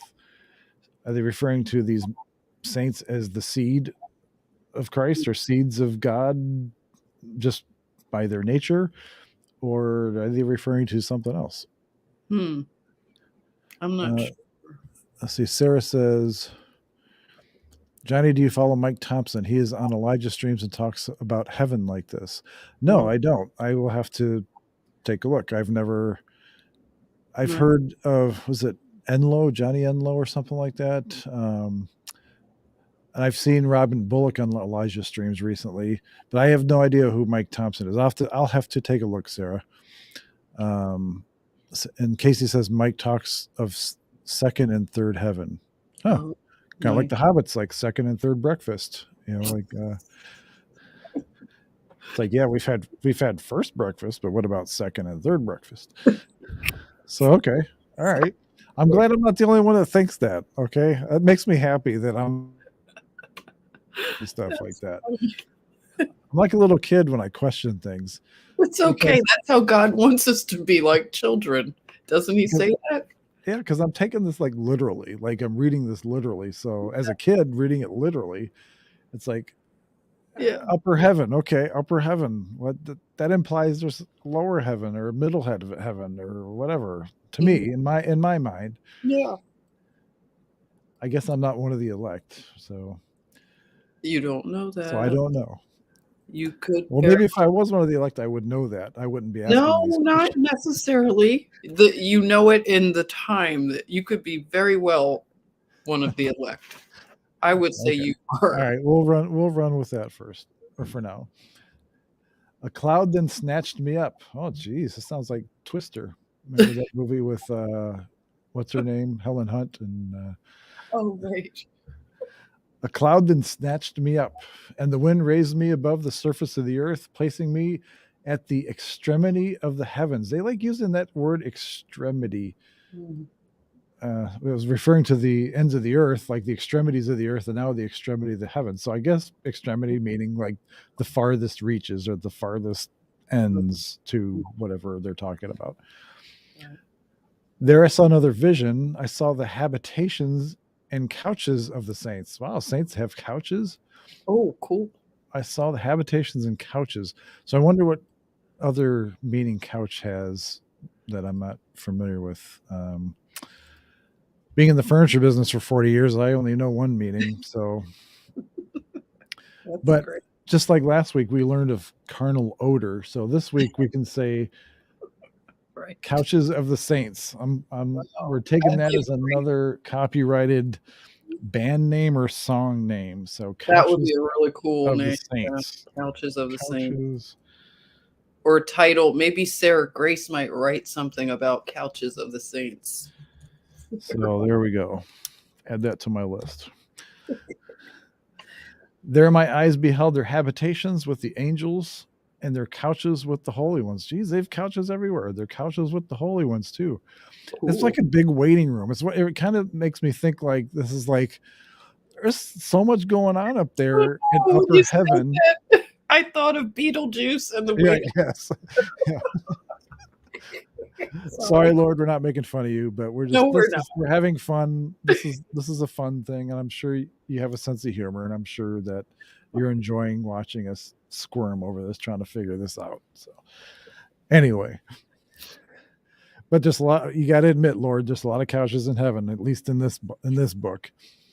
So, we'll have a comfy place to sit when we go. For sure. They were entreating, supplicating, and praying for the sons of me. Interesting. And praying for the sons of me. While righteousness like water flowed before them, and mercy like dew was scattered over the earth. At that time, my eyes beheld the dwelling of the elect of truth, faith, and righteousness. Countless shall be the number of the holy and the elect in the presence of God forever and ever. I like that. Countless shall be the number of the holy and elect in the presence of God forever and ever. So there is still a chance, because I like that word countless. That means a lot. Exactly. Very nice. Their residence I beheld under the wings of the Lord of spirits. All the holy and the elect sung before him.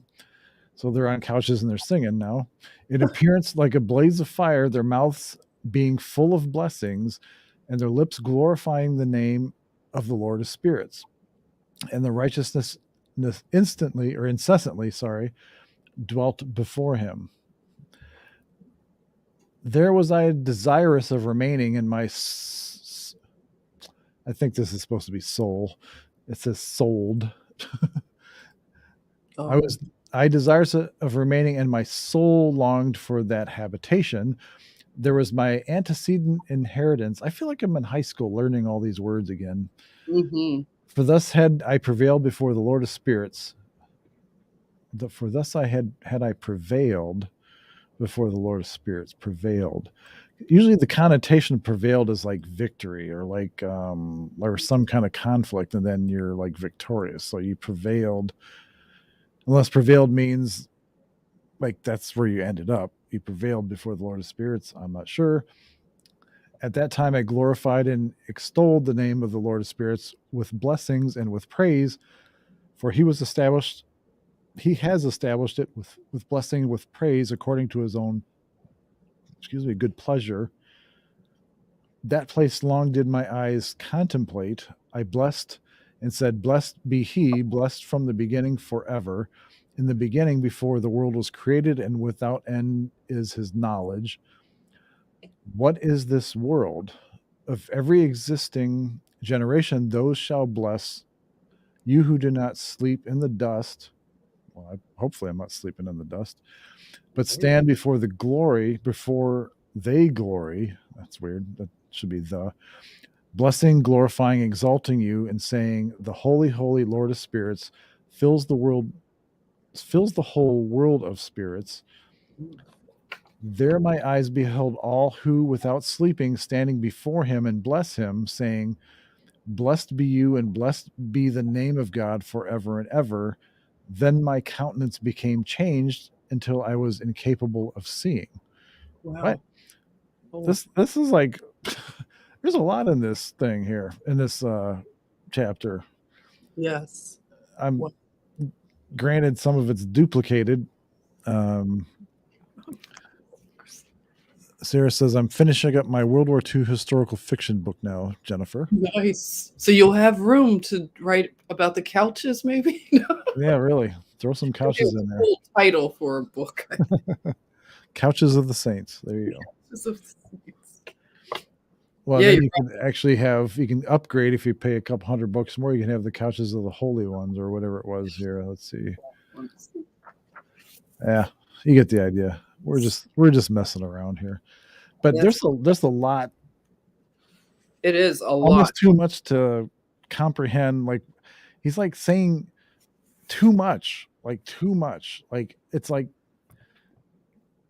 not getting to the point. Like it seems like people didn't like getting directly to the point back then. This was like, and maybe I'm a descendant of whoever wrote this, but I feel like a lot of this could have been said in maybe a little bit shorter language, like a little smaller, less verbiage. Gosh, there was where was it here? says there in like verse 8, there was I desirous of remaining, and my soul longed for that habitation. So it kind of makes it sound like he likes being there and he doesn't want to leave. Yeah. And that's what you always hear when you hear people's accounts of Yeah, like the near death. Yeah, they don't want to come back here. I have a friend who she experienced something out of her body, and she didn't want to come back. Yeah. Yeah, and that's funny you should say that, because one of the YouTube rabbit holes I end up going down, because all it takes is watching one of those videos, and then suddenly you've got like 30 of them on your suggested. Oh know. yeah, yeah. So of course you can't help but watch at least a couple of them. But over the last month, I've for whatever reason, I've been watching a lot of those near-death experiences, trying to find some common thread. And the common thread, well, there's a couple of them. The main one is that there's no judgment. It's like an all-enveloping love. Like there's no like if love could be a physical thing, like the emotion of love hugging you immensely, like you can't imagine like the amount of love, like if you had fatherly or motherly love towards you, but times infinity. And so a lot of people have that feeling, and like they don't want to leave that. They like it's like a nice warm blanket to them. And they're generally, the other thing that I see a lot in these videos is that, like the no judgment part, like the what was I going to say? And some people actually have the choice, depending on their mission here. Like they're like, if God's put you here for a reason, that you kind of don't have a choice but to go back, kind of thing. Right. Because I saw one. There was a woman who had like stage 4 cancer. It had metastasized, spread to her whole body, and she was in a coma. And so they were basically, everybody was, waiting for her to pass away in hospice. And so she ended up having this experience, and she was told, like, she had the feeling of love, the overwhelming, like the light was the love kind of thing. And like then she ran across, I think it was her father. Yeah, usually they run across, they may not look like them, but they know that it's that spirit or that whatever that they've encountered in the past. And she was shown something, like she wasn't done, like there's something she was supposed to be working on, and she had a purpose. Right. So when she came out of this coma, and then like over the course of the next few days, she just like her body just started healing. Like the cancer just started going away, and she just started living a life. And I can't remember what it was she was doing after that, but that was what her purpose was. Right. And so anyway, yeah, I mean that's yeah. There's so I'm wondering if, because remember, Enoch was one of 2 that was taken straight from earth to heaven. There was no, like, he didn't die to go to heaven. Right. Whereas most everybody else has to kind of experience that bodily death to get to heaven. Right. So I guess that he is experiencing kind of what people describe. That place long did my eyes contemplate, meaning that he really studied it. He really liked seeing it or looking at it. Right. Wow. He loves the trees, doesn't he? And oh yeah, he loves those trees. They smell good, it sounds like. Yeah, right. He's talked a lot about trees. Let's see. So I think we'll do 40. We'll end with 40. So Jennifer, we'll have you do 40 and we'll talk about that. Alrighty. So after this, I beheld thousands of thousands and myriads of myriads, and a multitude beyond number and reckoning, standing before Jah of spirits, On the four wings, likewise of Jah, of spirits, on the four sides, I perceived others besides those who were standing before him. Their names too I know, because the angel who proceeded with me declared them to me, discovering to me every secret thing. Then I heard the voices of those upon the four sides, magnifying Jah of glory. The first voice blessed Jah of spirits forever and forever. The second voice I heard blessing the elect one and the elect who suffer on account of Jah of spirits. The third voice I heard petitioning and praying for those who dwell upon earth and supplicate the name of Jah of spirits. The fourth voice I heard expelling the impious angels and prohibiting them from entering into the presence of Jah of spirits, to prefer accusations against the inhabitants of the earth. After this, I besought the angel of peace who proceeded with me to explain all that was concealed. I said to him, who are those whom I have seen on the four sides, and who words I have heard and written down? He replied, the first is the merciful, the patient, the holy Michael. The second is he who presides over every suffering and every affliction of the sons of men, the holy Raphael. The third who presides over all that is powerful is Gabriel. And the fourth who presides over repentance and the hope of those who will inherit eternal life is Phanuel. Those are the four angels of the Most High God and their four voices, which at the time I heard. I just want to say praise God for these four. Thank you for their work. Wow. Jeez. That is powerful. Yes, and the author throws in for the first part there, where it says, I heard the blessing of the blessing the elect one and the elect who suffer. He states suffer equals or are crucified or tormented. And then impious angels literally the Satans. Right. Satan in Hebrew, the adversary, was originally the title of an office, not the name of an angel. Prefer accusations against or to accuse. And what does he say down here? Here we have the names of four archangels: Michael, Raphael, Gabriel, and Phanuel. He must be from Philly. Only Michael and Gabriel are mentioned in the Bible. That is true.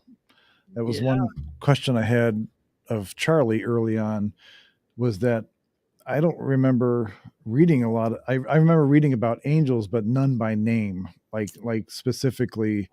But I guess Michael and Gabriel are the only ones that are actually even mentioned, whether it's once or whatever it is. So yeah. And I like that. I like that their names are here that we could actually see. Wow. And I wonder why that is, because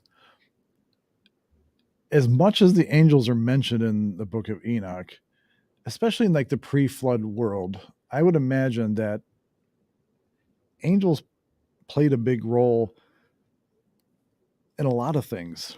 I mean, yeah.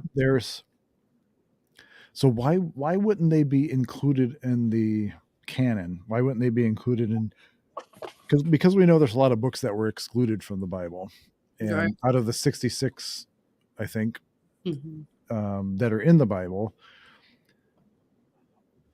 why aren't angels talked about a little more? To put it to lay a groundwork or to put in perspective, like this hierarchy, like and like their role in things. Yeah. And I know the church wanted, only to have a relationship with God, that kind of thing, not to worship angels. And I'm not saying to worship angels. That's not what I'm implying at all. I like knowledge. I like knowing things. Right, And I right. just, with the amount of names, especially early on in this, when we started reading this, there was a lot of other angels that were named by name, like a Yes, lot of other angels that were named a lot. early on in this. Yeah. I want to So go back and maybe write those down. I love seeing that because it's so new to me too. I only heard of Michael and Gabriel, and I always heard I didn't hear so much of power like it says here, but that Gabriel is like the messenger, like that's his office, is communications and fighting to get communications through. And I guess he's fighting all the hackers and the trolls and the bots that try to keep our prayers from rising. But Michael is presented in a way I hadn't heard either, as the merciful, because he's right. the one that I always like think of, like he's out there kicking butt, and Well, he's a yeah. warrior, like he's just all about war. But to think that he's given like this tender kind of, like he's patient and merciful, which I'm not surprised, but that's just another side to him that I wasn't aware of. And I think that I like what you say, that I know that we possibly weren't as mature, maybe, because I think the Book of Enoch is for this time period. It Mhm. was it was sealed up for a purpose. I don't understand now, but I think it has to do with maturity. Maybe we're ready for it now, and we're being readied as we go into it, because a lot of us have had to fight fear of reading Mhm. this book, because we had many pastors and people, leaders, scare us from reading this book. Mhm. So that was, I think God used that even to his advantage, to have it sealed, and for a time that we were ready. And maybe had we known a lot about these angels, maybe we would fall into worship of them. And their mission had to be more cloaked until this time, is my thought. Yeah, I think it's when I think about it, I I think it was Michael that who said that he was, somebody had summoned Michael, like was asking for his help in battle, but he didn't come right away, and he came later, and he said it was because he was fighting the Prince of Persia, which is the principality over Persia, like the whatever demon or whatever you want to call it, the principality that ruled over that area, that spirit. Mhm. So that tells me, like we were talking about angels and emotions last time or a couple times ago, whenever it was. I'm just kind of curious as to, I know they follow God's agenda and they're sent at his bidding, but for our benefit. So that just tells me that if Michael, who's like the mightiest, or to me, like you said, the one that's always shown with the sword, and like the warrior, the one that's gonna flip some tables, as it were, Mhm. that even he had a hard time getting to help. I don't know if it was Paul or whoever it was. I'm not sure. So I'm sorry. Um, that he struggled with this principality, this Prince of Persia. Like it wasn't like a done deal kind of thing. Like this was like hey, I'm here now, but I had to get past this first. Mhm. So like almost implies that some of these like some of these evil spirits, these principalities, are just as strong Mhm. as some of these angels are. And that's what we struggle with right now, like in this, when people talk about this spiritual war Mhm. and these principalities over these regions. and no wonder humanity, things have been hidden from us, and we've been sent down a dark path, until this point, because these beings are that powerful, and that they have that kind of influence, and they have, Yeah. it's something to think about, and I don't know what point I was trying to make, but par for the course. Yeah, I agree that the power of these, and then we hear that Michael is no, is he's not the restrainer, the Holy Spirit restrains. Yeah. So the Holy Spirit being the restrainer that keeps the evil at bay, but yeah. But Michael does a lot of warfare, like you said, the Prince of Persia, like that must be a former, possibly archangel, maybe that powerful to be, going at it with Michael, where Michael is like, detained for some time or whatever. Yeah, because it implies that this principality was not a pushover. Like, otherwise Michael would have just been there, like he would have just showed up. Right. So Yeah, he has to contend, like his warfare with those type of angels. It looks like it's on maybe a equal footing to a degree, somewhat. yeah, it's Not equal. There's a lot that we need to know, and a lot that we should hopefully get to learn here. I really hope a lot of those questions get answered, and we don't have to wait until the rapture, or wait until we're on the holy couches, or the couches of the saints or whatever, and then everybody's talking about their stories and their, hey, yeah, I went up against this stupid principality in Persia, man. You should have seen it. The guy was kind of tough, so I can see what kind of conversations they're having on those, on the couches, saint couches or whatever. So anyway, heaven seems like a cool place, though. Like, people just kind of, I almost picture it like the way it's described in some of these verses. I mean, almost, it seems like, you remember that show or movie Clash of the Titans? Yeah. The original one, Mm-hmm. with Olympus in the clouds, up on the mountain, kind of thing, and like everything is just, I mean, it's just, I don't know. It's amazing. Like it says, we just like can't even imagine. It's so amazing. Casey says, I believe they have grown in strength, and now we are seeing them through their cockiness. Oh, that's a good point. Wow. Yeah, That pride. I think they're so not used to getting challenged. I think that with everybody that's awake now, and that there's a lot of people that are moving to God, they're not able to have that stranglehold on us as they used to have. That's true. True. They're not as easily deceived, and not as easily, because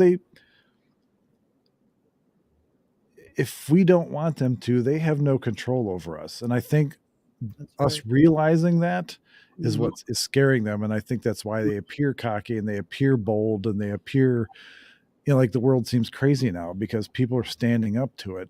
And especially with social media and everything like that, you can kind of call out all the BS in real time. Exactly. You don't have to wait until you have like dinner club or something with somebody a month later or 2 months later. Hey, did you hear about blah, blah, blah? It's like, no, it happens. Somebody's got a camera in your face and they're recording it, and then the internet blows up, and so everybody knows about it. That's right. Yeah. They had that in their favor so long, like you all said. And you can grow, like you say, Casey, really cocky and resting on their laurels. This probably came at a little bit of a surprise to that dark kingdom, in a sense. I mean, they know some things, but it's overwhelming them. They have to be nervous because, we are waking up, and the deceptions, they just have to have so much fake stuff to keep their thing propped up. Yeah. And once you start seeing through all the fakeness and you're like, wow. It's like the, how it says the Wizard of Oz, and then you take the curtain back and you're like, oh my God, you're the guy behind all this. Like, how did we even like fall for this? Right? There's when you build anything, whether it's a building, an empire, or whatever, the foundation is the most important thing. So it has to be built on a solid foundation. And we're seeing that what they have is not built on a solid foundation. That's right. And that's why it's crumbling before our eyes. Mhm. And Yep. the kingdom of God is being built brick by brick with everyone that's, being harvested. And that foundation of love, that foundation of peace, that foundation of understanding, being godly, that foundation is being built correctly, and it's being built with a strong support base, Right. and it's built to last. That's right. Excuse me.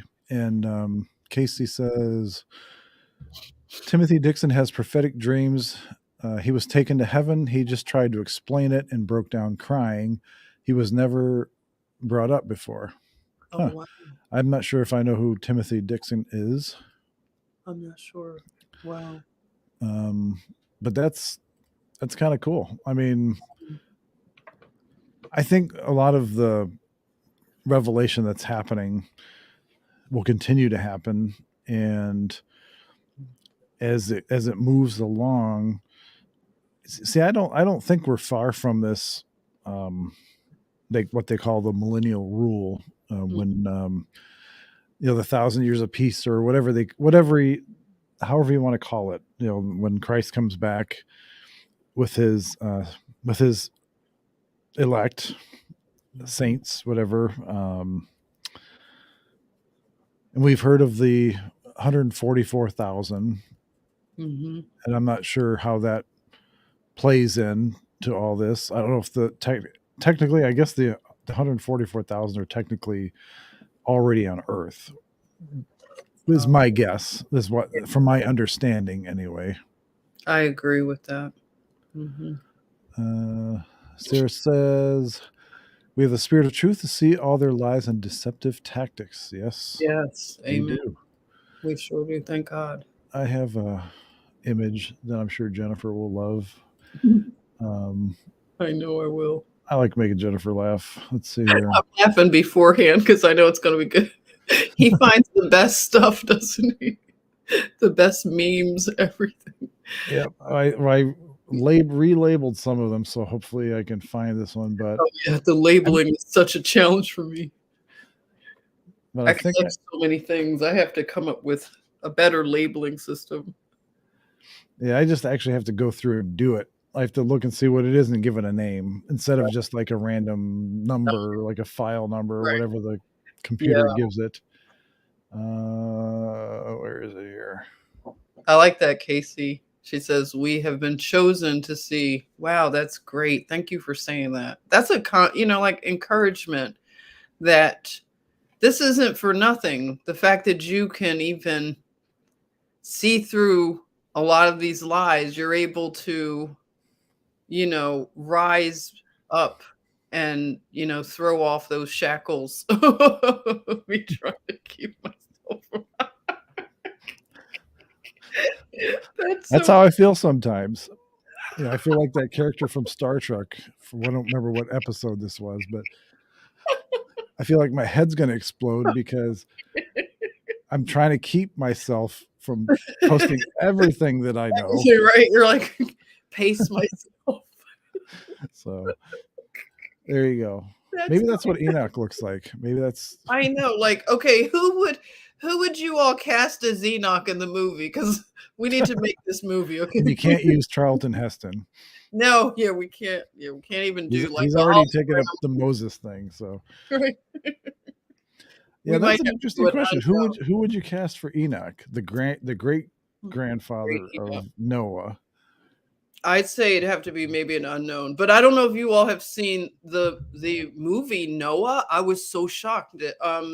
when I started waking up to the whole like, let me learn about the flood, like again, like really learn. Was that the one with what's his name from Gladiator? Yeah, yeah. Russell Russell Crowe. Crowe. I'm going to tell you honestly, I had so many doubts before. I said, should I watch it? And I put it off a few days and I said, no, let me watch it for research purposes. Right. And I said, oh, this is going to be so corny and cheesy. I was looking at like some of the stuff and I already had in my head, I was going to hate it. Yeah. Well, I have to tell the truth. It blew me away how well it was done. I was impressed. So if anybody hasn't seen it, I could literally recommend that movie. I was shocked that Hollywood did a good job with this. So what did you like about it? Because it was in your head, true to the story or true to the Bible, or because they didn't make it seem Hollywoody, or like taking liberties with it to make it sellable or whatever. Yeah, that might be it. I thought that because the whole flood narrative, we learn it as a child, and it seems like we learn it in a cartoonish way. Like it's the cute little, like, people decorate the baby's nursery and everything is like toy and cutesy, how I perceive Noah and the ark.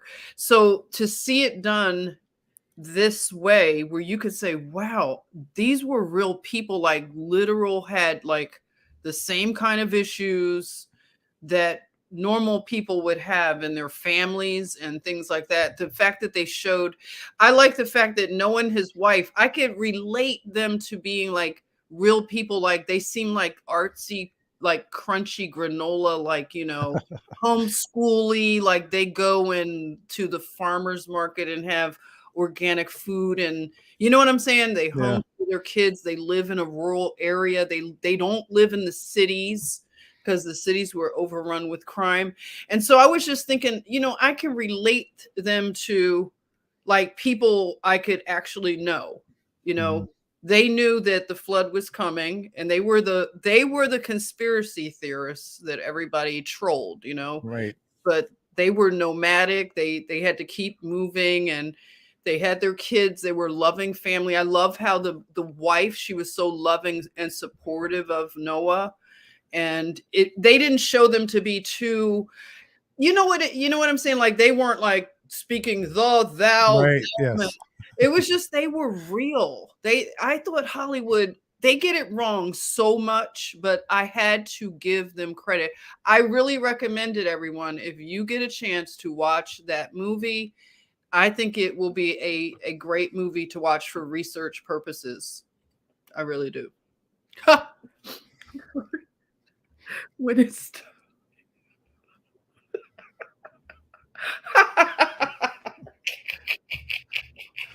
that's funny.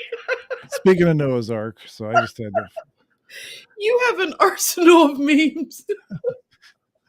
I mean, think about it though. I mean, just this chimpanzee in the suit here. He's the third chimp in line to the ark, and they're only taking two. Oh gosh. And he basically says, "Hey, you fight like you're the third monkey on the ramp to Noah's Ark, and brother, it's starting to rain." You guys, that's funny. I'm gonna be giggling. Okay, I've fallen apart now. You can imagine what my days I'm are like literally some days. right now. You gotta laugh though. I mean, you have to. You have to laugh. It's You have to laugh. medicinal.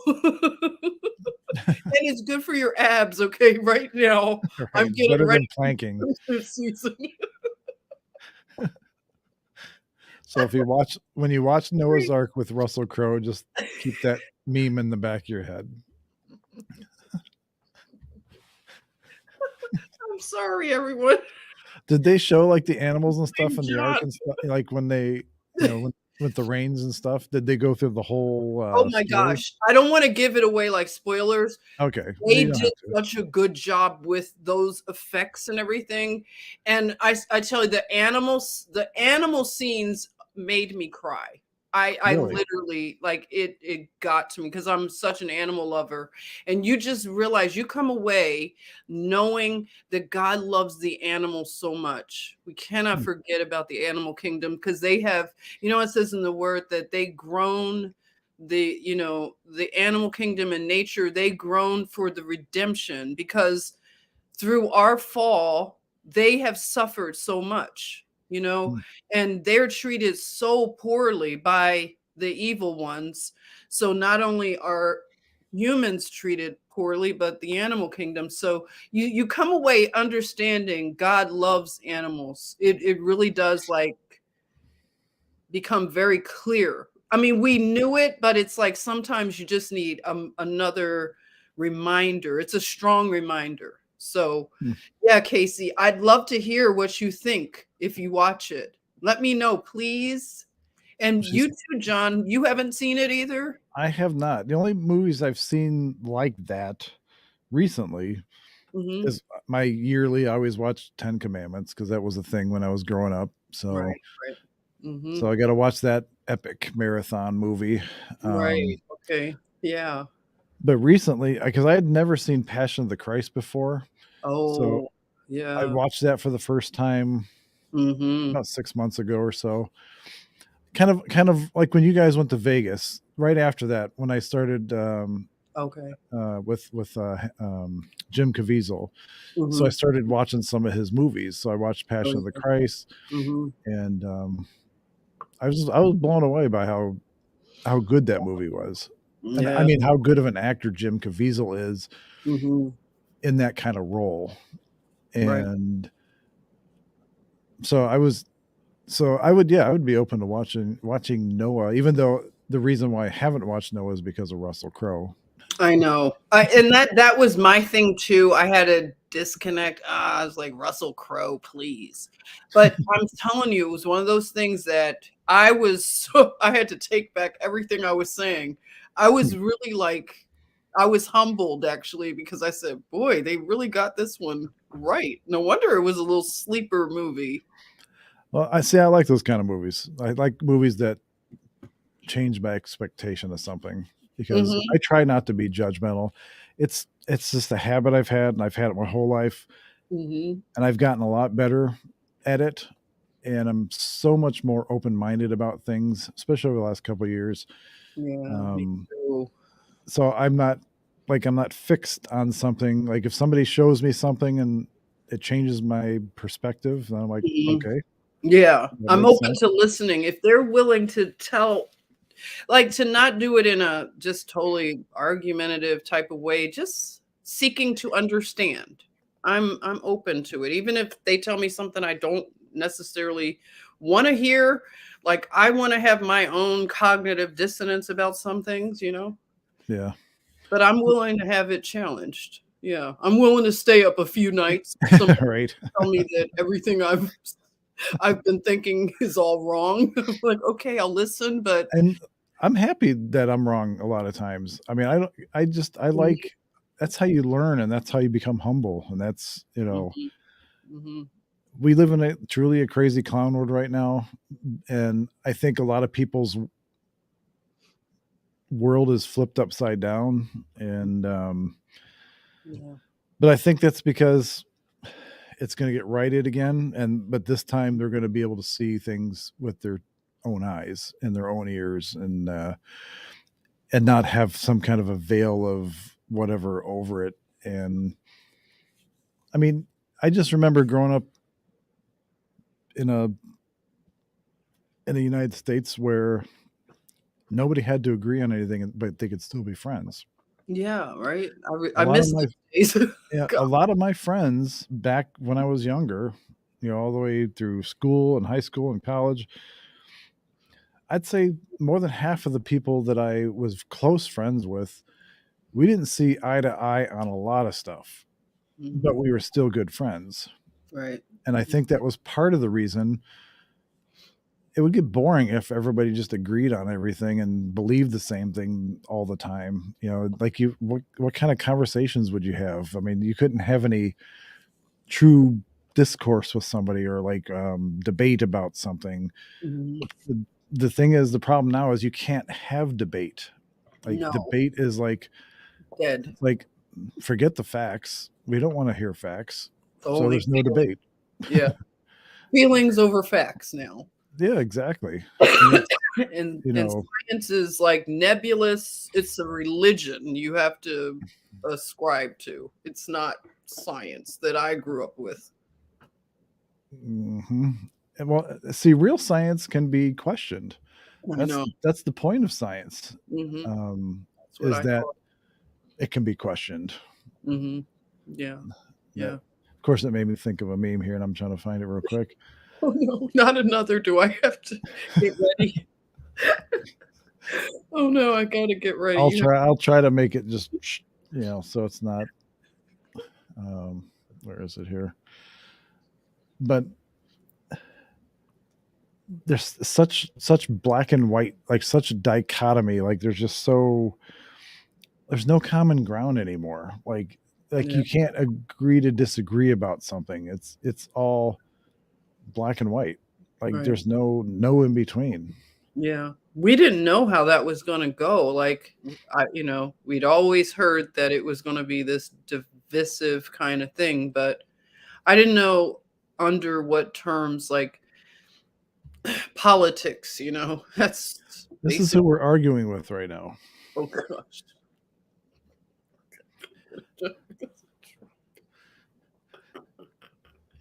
That's it in the nutshell. That sums up everything. I mean, even the text, I can't get a job because of Trump. And they truly believe this. This is Yeah. what's so scary to me. Like, I don't get scared of things, but that scares me. That stuff scares me more than I'm not scared of demons and all that. I'm scared of people like that. That what has happened to them? Like, Remember that movie? Speaking of which, since we're talking about it, was it The Village? The Village. Who was in that one? This That was one of those. This is one like M. Night Shyamalan was the big director. Oh, right. Oh, it was one of his. Okay, I Yes, might have missed that one. I saw a few of his movies, but that one I may have missed. I wasn't a big fan of his. Like Hollywood kept trying to prop him up as like the next Spielberg or whatever, but Right. his movies Yeah. gave me a headache most of the time. Yeah, I wasn't crazy. I only went to see them. Actually, I did it out of like obligation because my daughter actually went to school with his niece. He's from Really?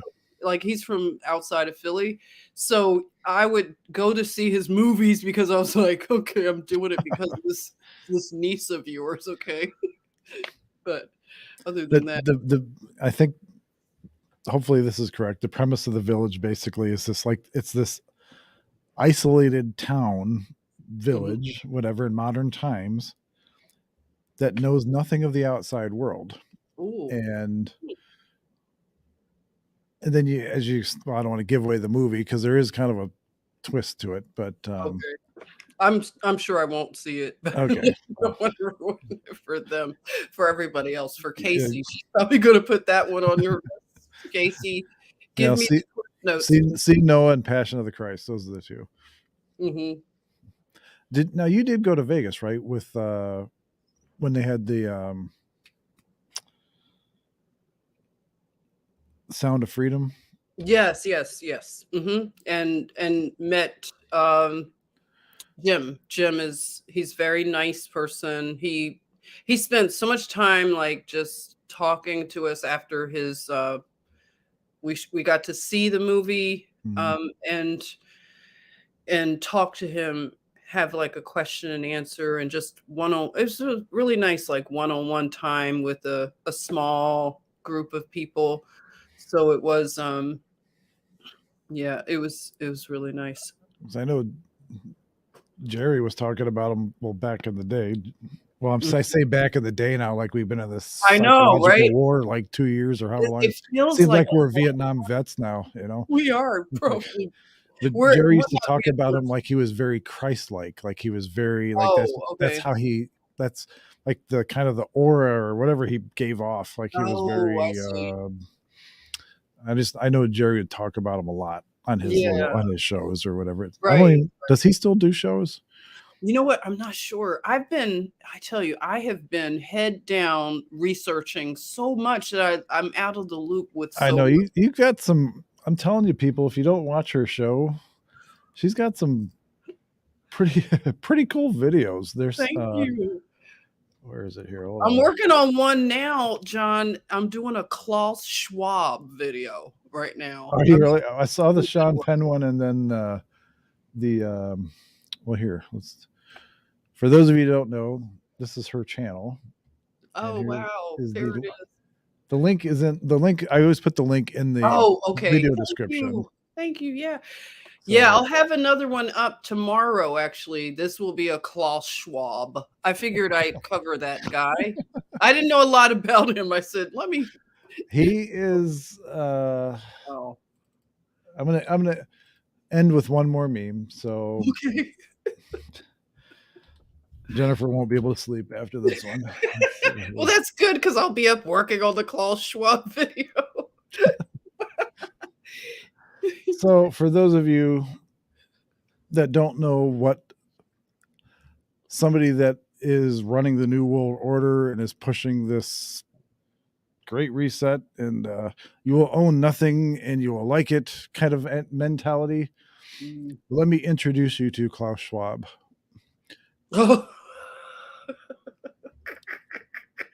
Oh God, I saw that probably when I don't know when I saw this.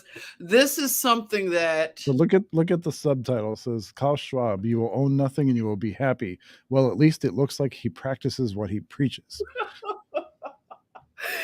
And if this is the way he spends time at the beach, like, can you imagine what a madman he is? Yeah, I can't even. But this is how upside down the world is we live in right now. That people like that have the ability to have so much of an impact on everyday human lives. Yeah. Like we're nothing to them. Like we literally are just the only reason we're here is to put them on a pedestal or to help prop them up financially or otherwise. Mm-hmm. And and he has a God complex. Yeah. And a God complex, you want to control everything. Everything's got to be your way. Mm-hmm. You want the world created in your image, kind of thing. And there truly is evil in this world. And I'm not saying that he's evil because I don't know him personally, but based on a lot of his actions and others' actions, I have to say I could attach the word evil to some of that. I'll go on a limb and say it. Yeah, he's not a good guy. But so I'm looking forward to that video. Yeah. That'll be up probably tomorrow or maybe late tonight. I don't know. It depends on how soon. I'm kind of halfway through it. But yeah, he's quite a character. Yeah. I call them Kane's kids. Kane's kids, that's good. Like that. That's my best way to just sum them up. They're Kane's kids. Yeah, they're like big bullies. Mm-hmm. Big like what was it, Christmas Story or whatever, where the bullies in the alley that they always kept having to run by, like the little rascals and their bullies. And bullies, yeah. Well, someday we'll get past this. Yeah. Hopefully soon. I feel like it's going to be soon just by the amount of craziness that's happening right now. And I do too. So we'll see. Mm-hmm. But Casey, thanks for sticking around the whole time. And I'm not sure if thank you, Casey. Sarah is still here or not, but thank you, ladies, for being here. And anybody that watches this video in the future, you can pretty much ignore the first half hour or the first 25 minutes, whatever. Little technical difficulties, which we figured out. So if you're seeing this part of the video, you've probably already figured that out. So Yeah. anyway, Thank so you. God bless you guys. Thank you so much for watching, Yes. and share this, like it. Go watch Jennifer's channel. I'll put the link in the description after we're done with the video. She's a night owl, just like I am, and her chat gets pretty lively on a lot of her live streams. So, Oh, yeah. so I love it. It's so if much you like this show, you'll fit right in. Definitely. Thank you so much, John. This has been another fabulous time of getting into the Book of Enoch. I'm looking forward to more. This has Me been too. I'm looking forward to more, not only the Book of Enoch, but all these cool phrases I'm getting to write down here. Carnal Yeah. odor, couches of the saints. Oh, It's man, like totally different. We've never heard this stuff, right? it's amazing. Like, just like the placing of words, like just where the words fall, right. the kind of meaning or implication of meaning that you can get out of some of this stuff. That's I love it. Love it. So with that being said, we'll continue next week with chapter 41. And if you guys have any suggestions for other stuff down the road, let us know, because the Book of Enoch will eventually end, and I don't want to have Jennifer and I just showing memes for an hour or however long it is. So if there's a tinfoil hatty kind of subject that you want to talk about or want to listen to or learn more about, let us know, because that's what this channel's for. It's just about fun stuff, getting away from the craziness of the world, and hopefully, thank you, Sarah, hopefully learning a little bit in the process. But we don't, at least I'm just going to make the statement that you don't have to believe anything we're saying. You absolutely do not have to believe anything we're reading, saying, implying, whatever. Make your own decisions, make your own conclusions. With that being said, I just kind of, God, I feel like Scott McKay every time I say that. And I will say this, Jennifer, sometimes when you post on Telegram, you say the link is in the description. There's no links. Oh, thank you. Because I'm clicking on the picture, and I'm clicking on, because you have a lot of hashtags. Yeah. Oh, yeah. There's no what link. it is? I forgot. You know what I do? I copy it from, I place it in a few different places, and I think it's the Instagram. I need to fix that when I copy it to Telegram. Yes, because Telegram doesn't have links, but maybe they'll have them soon. We'll see. Oh, thank you, Sarah. Yeah. I'll have to fix that link thing. Yeah, because she's got another video, and I go to click on it, and it's like, it just makes the picture bigger. Oh gosh. Okay. I have to be mindful of that. But I know your channel, so I just go to the channel. Okay. Yeah. I'm getting used to Telegram though. But yeah, I'm glad you told me that. I'm gonna be mindful of that one. Great.